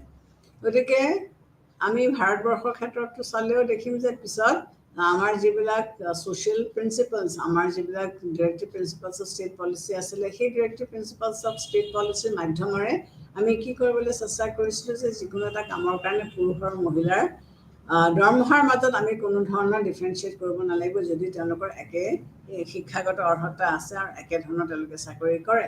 কিন্তু তাৰ আগলৈকে আমি কি দেখিবলৈ পাইছিলোঁ যে এই পুৰুষসকলক তেওঁলোকক মহিলাসকলক পুৰুষৰ সৈতে সমানে সুযোগ সুবিধা দিয়া হোৱা নাছিলে। কিছুমান ক্ষেত্ৰত মহিলাৰ নিয়োগক বৰ্তমানেও হেয় চকুৰে চোৱা যায়। গতিকে মহিলাসকলে পাৰিলেও এতিয়াও আমি মহিলাসকলক এটা নিম্ন খাপৰ চকুৰে আমি চাওঁ। বহুতো দেশত বৰ্তমানেও নাৰী সেনা বাহিনী যোগদান কৰাৰ পৰা বিৰত ৰখা হৈছে। এতিয়া যদিও আজিৰ ডেটত সেইবিলাক এতিয়া নাই, তথাপিও আজি কিছুদিনৰ আগলৈকে ধৰা মিলিটাৰী এয়াৰফ'ৰ্চ এইবিলাকত মাইকী মানুহ সোমাবলৈ দিয়া হোৱা নাছিলে। এনে পুৰুষ প্ৰধান সমাজে নাৰীক লিংগ অসমতাৰ বৈষম্যৰ নামত বঞ্চনা কৰিব চেষ্টা কৰিছিলে। গতিকে আমি ইয়াকেই ক'ব পাৰিম যে যদিও তেওঁলোকৰ কিবা কাৰণে কেপাচিটি থাকিবও পাৰে, কেপাচিটি থাকিলেও কিন্তু তেওঁলোকক ইয়াত অংশগ্ৰহণ কৰিবলৈ, এইবিলাক ক্ষেত্ৰত অংশগ্ৰহণ কৰিবলৈ দিয়া হোৱা নাছিলে। লিংগ বৈষম্যৰ নামত নাৰীৰ প্ৰতি অৱহেলা, বঞ্চনা, শোষণ আৰু উৎপীড়ন সমাজৰ সকলো স্তৰতে বিৰাজমান। গতিকে নাৰীৰ প্ৰতি ফলস্বৰূপে আমি কি ক'ব পাৰোঁ যে নাৰীৰ প্ৰতি যিটো অৱহেলা, বঞ্চনা, শোষণ বা উৎপীড়ন, এইবিলাক আমি সমাজত এতিয়াও দেখিবলৈ পাইছোঁ যে এতিয়াও আছে। আজিৰ যুগত সমাজ এখন যিমানেই আগবাঢ়ি নাযাওক কিয়, কোনোবা এইখিনিতে মহিলাক আমি সেই সমান স্থানটো বা সমান পজিশ্যনটো আমি দিব পৰা নাই। এনে বৈষম্যৰ বিৰুদ্ধে নাৰীবাদী আন্দোলনে নাৰীৰ সবলীকৰণৰ ওপৰত জোৰ দিছে। গতিকে তাৰ ফলত কি হ'ল, এতিয়া উমেন এম্পাৱাৰমেণ্ট বা নাৰী সবলীকৰণ এই কনচেপ্টটো আহিছে যে আমি নাৰীসকলক এম্পাৱাৰ্ড কৰিব লাগিব। তেওঁলোকক আমি যিটো পিছপৰা পৰিস্থিতিলৈ ঠেলি দিছোঁ, সেই পিছপৰা ঠেলি দিয়া পৰিস্থিতিটোৰ পৰা আমি তেওঁলোকক আগবঢ়াই উলিয়াই আনিব লাগিব। অৰ্থনৈতিক স্বাৱলম্বিতা আমি সুনিশ্চিত কৰিব লাগিব। যেতিয়ালৈকে অৰ্থনৈতিকভাৱে স্বাৱলম্বী আমি কৰিব নোৱাৰোঁ, তেতিয়াহ'লে আমি নাৰীক কি কৰিব নোৱাৰোঁ, আমি তেওঁলোকক আগবঢ়াই নিব আমি নোৱাৰিম। মানসিকতাৰ ক্ষেত্ৰত বৰ্তমানৰ নাগৰিক সমাজৰ যথেষ্ট পৰিৱৰ্তন হৈছে যদিও বৈষম্যৰ নামত বঞ্চনা, শোষণ আৰু বহিৰ্ভূত কাৰণত সামাজিক ব্যাধি হৈ এতিয়াও আছে। এতিয়া আমি ধৰা লাহে লাহে কি দেখিবলৈ পাইছোঁ যে নাৰীসকলক সেই যিটো পজিশ্যনত বা যিটো পৰিৱেশত তেওঁলোকক আমি সোমোৱাই দিলোঁ, যিটো মল্ডত বা যিটো কাষ্টিঙত আমি ৰাখিলোঁ, সেইটোৰ পৰা উলিয়াই আনিবৰ কাৰণে যথেষ্ট চেষ্টা কৰা হৈছে।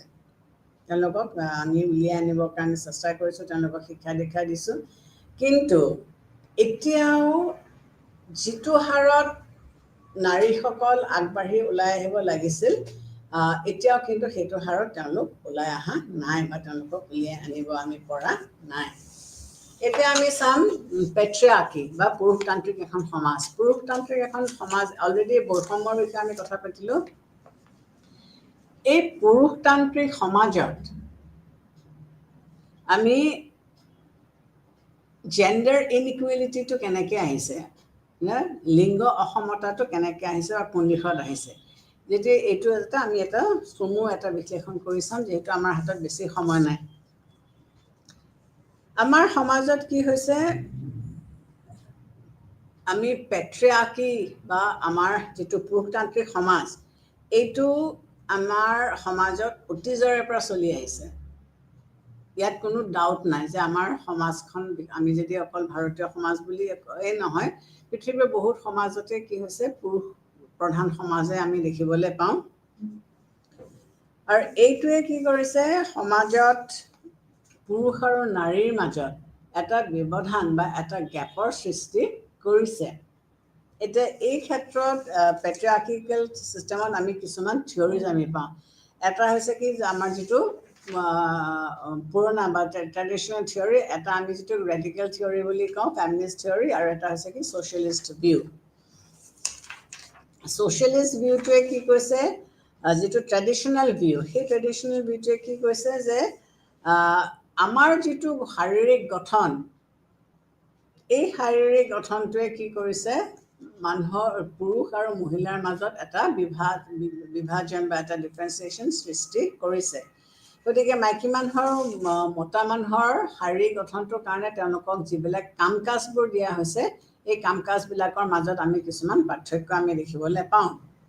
গতিকে বায়'লজিকেলি মতা মানুহজন ষ্ট্ৰং আৰু মাইকী মানুহগৰাকী অলপ বিষকটীয়া বা অলপ দুৰ্বল। সেইকাৰণে তেওঁলোকক কিছুমান আমি স্পেচিফিক কাম তেওঁলোকক আমি এলট কৰিছোঁ। আৰু ছ'চাইটিয়ে বা ছ'চিয়েল সেই ৰোলটো মতা মানুহসকলে বা মাইকী মানুহসকলে প্লে' কৰিবলগীয়া হৈছে। মতা মানুহজনে কি কৰে, তেওঁ বাহিৰলৈ কাম কাজ কৰিবলৈ তেওঁ ওলাই যাব লাগিব, তেওঁ উপাৰ্জন কৰিব লাগিব আৰু পৰিয়ালটো লালন পালন তেওঁৰ দায়িত্বত।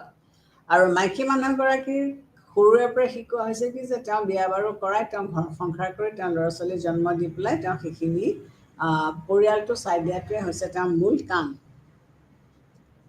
আৰু এই ছ'চিয়েল যিটো ডিভিজন সমাজত আমি কৰিলোঁ, এইটোৱে কি কৰিছে যে পৰিয়ালটোত মতা মানুহজনেই হ'লগৈ মেইন প্ৰভাইডাৰ। তেওঁ খোৱা বস্তু যোগান ধৰিব আৰু সেইকাৰণে তেওঁক আমি এটা উচ্চ স্তৰত তেওঁক আমি ৰাখিছোঁ। আৰু মাইকী মানুহগৰাকী এই যিহেতু দুৰ্বল, মাইকী মানুহগৰাকীক আমি কিছুমান ঘৰৰ ভিতৰত থাকি পেলাই আমি তেওঁক কিছুমান কাম কাজ কৰিবলৈ দিছোঁ। এতিয়া এই পেৰিটিটো যে মাইকী মানুহৰ মতা মানুহৰ মাজত আছে, এইটোৱে কি কৰিছে, এতিয়া ৰিচাৰ্চ কৰি বা বিশ্লেষণ কৰি ট্ৰেডিশ্যনেল যিটো থিয়ৰিক আমি মল্ডিং কৰিলোঁ যে মতা মানুহে বাহিৰৰ কাম কাজখিনি কৰিব, ঘৰখনৰ কাৰণে উপাৰ্জন কৰি আনিব, আৰু মহিলাসকলে ঘৰৰ ভিতৰত থাকি ল'ৰা ছোৱালী লালন পালন কৰি ভাত ৰান্ধি থকাটোৱে তেওঁলোকৰ কাম। এতিয়া এই তত্ত্বটোক বা এই যিটো আইডিঅ'লজি বা এই যিটো ফিলচফি, এইটোক এতিয়া বহুতে নাকচ কৰিবৰ কাৰণে চেষ্টা কৰিছে। আৰু তেওঁলোকে কৈছে যে কিছুমান ট্ৰাইবেল ছ'চাইটি আছে য'ত আমি মাইকী মানুহক সমানে ৰেচপেক্ট দিছোঁ আৰু তাহাঁতক ইকুৱেল ষ্টেটাছ দিছোঁ, ইকুৱেল পজিশ্যন দিছোঁ। তেওঁলোকক আমি বেলেগ বুলি ধৰা নাই, ইকুৱেল ষ্টেটাছৰ পজিশ্যনত তেওঁলোকক ৰাখিছোঁ। যে যিটো ট্ৰেডিশ্যনেল মেল চুপ্ৰিমেচি থিয়ৰী আছিলে, সেইটোক বহুতবিলাক চাইণ্টিফিক এক্সপ্লেনেশ্যনছ দি পেলাই সেইটোক নুই কৰিবৰ কাৰণে চেষ্টা কৰা হৈছে। গতিকে এতিয়া ফ্ৰেডৰিক এঞ্জেলছৰ তেওঁ যিখন কিতাপ 1884 তেওঁ লিখিছিলে, কিতাপখনৰ নাম হৈছে origin of family, private property and the state. ইয়াত তেওঁ ক'ব বিচাৰিছে যে মাইকী মানুহৰ ছাবঅৰ্ডিনেশ্যনটোৰ সৃষ্টি কেতিয়াৰ পৰা হৈছিলে, যেতিয়াৰ পৰা প্ৰাইভেট প্ৰপাৰ্টি ছিষ্টেমটো আহি পৰিলে। আৰু তেতিয়াই এই মাইকী মানুহৰ যিটো মানে পজিশ্যন, সেই পজিশ্যনটো লাহে লাহে নাইকিয়া হ'বলৈ ধৰিলে, বা মাইকী মানুহক সেই পজিশ্যনটো দিয়া হোৱা নাছিলে। কিন্তু যিটো বায়'লজিকেল এক্সপ্লেনেশ্যন, সেই এক্সপ্লেনেশ্যনটোত কি ক'ব বিচাৰিছে, পেট্ৰিয়াৰ্কি ইজ মেন মেড। পেট্ৰিয়াৰ্কিটো মানুহে সৃষ্টি কৰি লৈছে। গতিকে মানুহে সৃষ্টি কৰি লৈ পেলাই সমাজখন যাতে বিশৃংখল নহয়, সমাজখন যাতে ভালকৈ চলি যায়, তাৰ বাবদ এই ব্যৱস্থাখিনি কৰা হৈছিলে। যিসকল ৰেডিকেল ফেমিনিষ্ট আছিলে, এই ৰেডিকেল ফেমিনিষ্টবিলাকে আকৌ কি ক'ব বিচাৰিছে, তেওঁলোকে ক'ব বিচাৰিছে যে পেট্ৰিয়াৰ্কিটো আগৰে পৰাই আছিলে, প্ৰাইভেট প্ৰপাৰ্টি অহাৰ পৰা পেট্ৰিয়াৰ্কি আছিলে। আৰু তেওঁলোকে বিশ্বাস কৰিছিলে যে মাইকী মানুহক তেওঁলোকে এটা ক্লাছত ধৰিছিলে। আৰু তেওঁলোকে কি কৈছিলে যে যিটো পেট্ৰিয়াৰ্কি, সেইটোক তেওঁলোকে নেচাৰেল এটা প্ৰক্ৰিয়া বুলি তেওঁলোকে ভবা নাছিলে। তেওঁলোকে মাইকী মানুহখিনিক এটা ক্লাছ অফ পিপল বুলি ভাবিছিলে, আৰু তেওঁলোকে পেট্ৰিয়াৰ্কিক এটা নেচাৰেল প্ৰক্ৰিয়া বুলি তেওঁলোকে ভবা নাছিলে। জেণ্ডাৰ ইনইকুৱেলিটিটো তেওঁলোকে কি কৈছিলে যে এই জেণ্ডাৰ ইনইকুৱেলিটিটো কিহৰ কাৰণে হৈছিলে, যে এইটো বায়'লজিকেল বা ফিজিকেল যিটো ডিফাৰেঞ্চ আছে মাইকী মানুহৰ মতা মানুহৰ মাজত, এইটোৰ কাৰণেহে এই ৰেডিকেল ফিলচফিষ্টসকলে এইটো কথা সেইকাৰণে তেনেকৈ চিন্তা কৰিছে।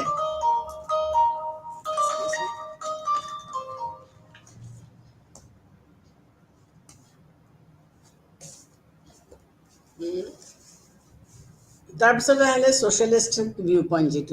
ছ'চিয়েলিষ্টিক যিটো ভিউ পইণ্ট আছিলে, তাত মাৰ্ক্স বা তেওঁলোকৰ যিবিলাক ৰেডিকেল ফেমিনিষ্ট পজিশ্যনছ আছিলে, তেওঁলোকে সেইটোৱে ক'ব বিচাৰিছে যে পেট্ৰিয়াৰ্কিটো আনচেঞ্জেবল বা ইউনিভাৰ্চেল। তেওঁলোকে ক'ব বিচৰা নাই যে ইট ইজ আনচেঞ্জেবল বা এইটো ইউনিভাৰ্চেল। তেওঁলোকে কৈছে যে struggle between men and women, মাইকী মানুহ আৰু মতা মানুহৰ কাৰণে আমাৰ যিটো হিষ্টৰিকেল বেকগ্ৰাউণ্ড, এইটো related with mode of production. Socialist ভিউটোৰ মতে মোড অফ প্ৰডাকশ্যনৰ লগত এইটো জড়িত। আৰু যিটো পেট্ৰিয়াৰ্কি, এই পেট্ৰিয়াৰ্কিটো কিহৰ লগত ৰিলেটেড হৈছে, অৰ্থনৈতিক ব্যৱস্থাৰ লগত আৰু উৎপাদনৰ আহিলাৰ লগত ইয়াক আমি জড়িত কৰিছোঁ। গতিকে পেট্ৰিয়াৰ্কিৰ ক্ষেত্ৰত আৰু কিছুমান বেলেগ বেলেগ বস্তু আছে, ভাৱধাৰা আছে, কাষ্টমছ আছে, নৰ্মছ আছে, ট্ৰেডিশ্যনছ আছে, যিবিলাকে ইয়াৰ ওপৰত প্ৰভাৱ পেলায়। চ' পেট্ৰিয়াৰ্কিয়ে অকল